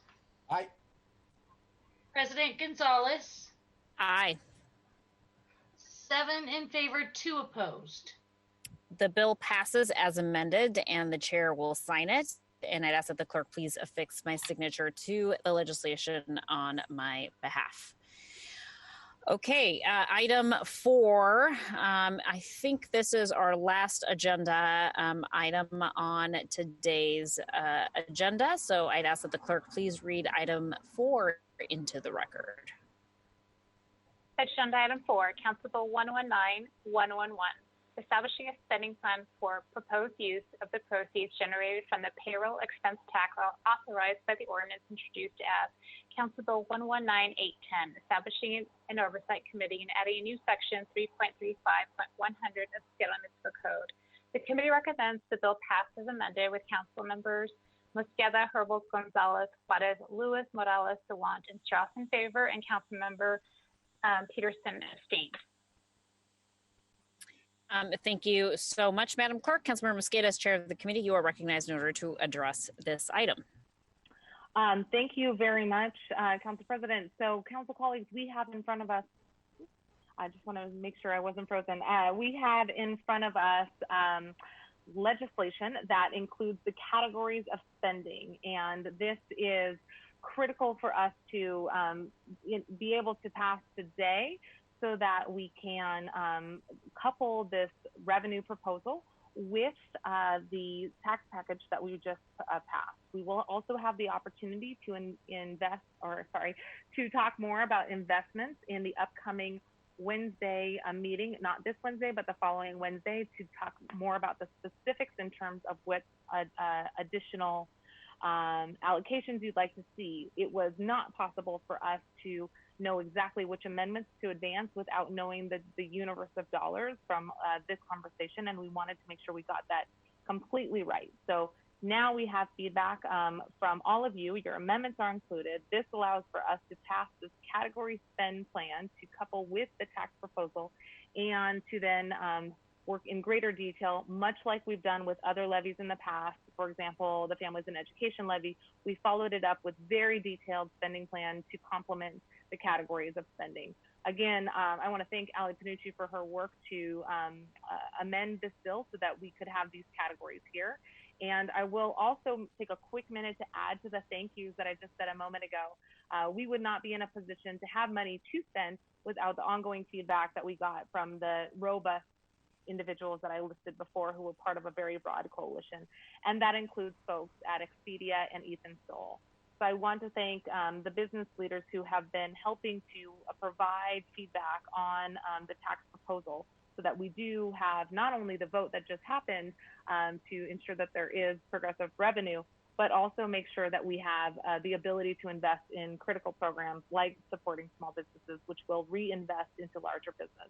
Taking a minute to thank those businesses, that includes Ethan Stoll, Expedia, Civic Ventures, Matthew Lang, Budget and Policy Center, and DESC. Those folks have provided a lot of feedback, and thanks again to Richard and Stephen for the ongoing feedback as we talked about various ways to raise sufficient funds to get money into the hands of those who are hurting, including needing housing and food assistance and small business assistance and investments in the long run. So I was remiss in not mentioning them before and wanted to say that, and that is my closing comments. Thank you, Councilmember Mosqueda. Are there any other comments on the bill? Okay, looks like there are no other comments on the bill. I'm excited about this approach. Councilmember Mosqueda, thank you so much for putting it forward. I know that you and I and our teams had conversations about structuring this ordinance in this way to allow for more thoughtful conversation around specific potential spending. So really appreciate this structure and this direction. Thank you so much for that. With that being said, colleagues, I'm going to ask that the clerk please call the roll on the passage of the bill. Herbold. Aye. Juarez. Aye. Lewis. Aye. Morales. Aye.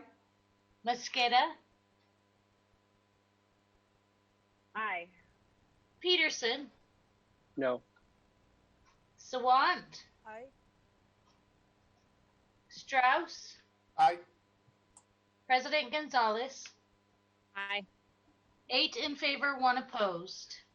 Thank you so much, Madam Clerk. The bill passes and the chair will sign it. I'd ask that the clerk please affix my signature to the legislation on my behalf. Colleagues, other business. Is there any other further business to come before the council? Okay, seeing no other business, colleagues, this concludes the items of business on today's agenda. Our next City Council meeting is Monday, July 13th, 2020 at 2 p.m. I want to congratulate once again Councilmember Mosqueda, her team, and of course, most importantly, every single Seattleite who has been emailing us, calling us, and engaging with us about the importance of passing Jumpstart Seattle. I look forward to the coming weeks of conversation around how we are going to allocate and appropriate this funding, also through an equitable lens. I really appreciate everybody's hard work today and over the last few weeks to dig into the hard work that lays in front of us over the next several weeks. Thank you again, Budget Chair Mosqueda, for your work. Our next City Council meeting is Monday, July 13th, 2020 at 2 p.m. I hope that you all have a very wonderful afternoon and evening. We are adjourned. Thank you. Thank you.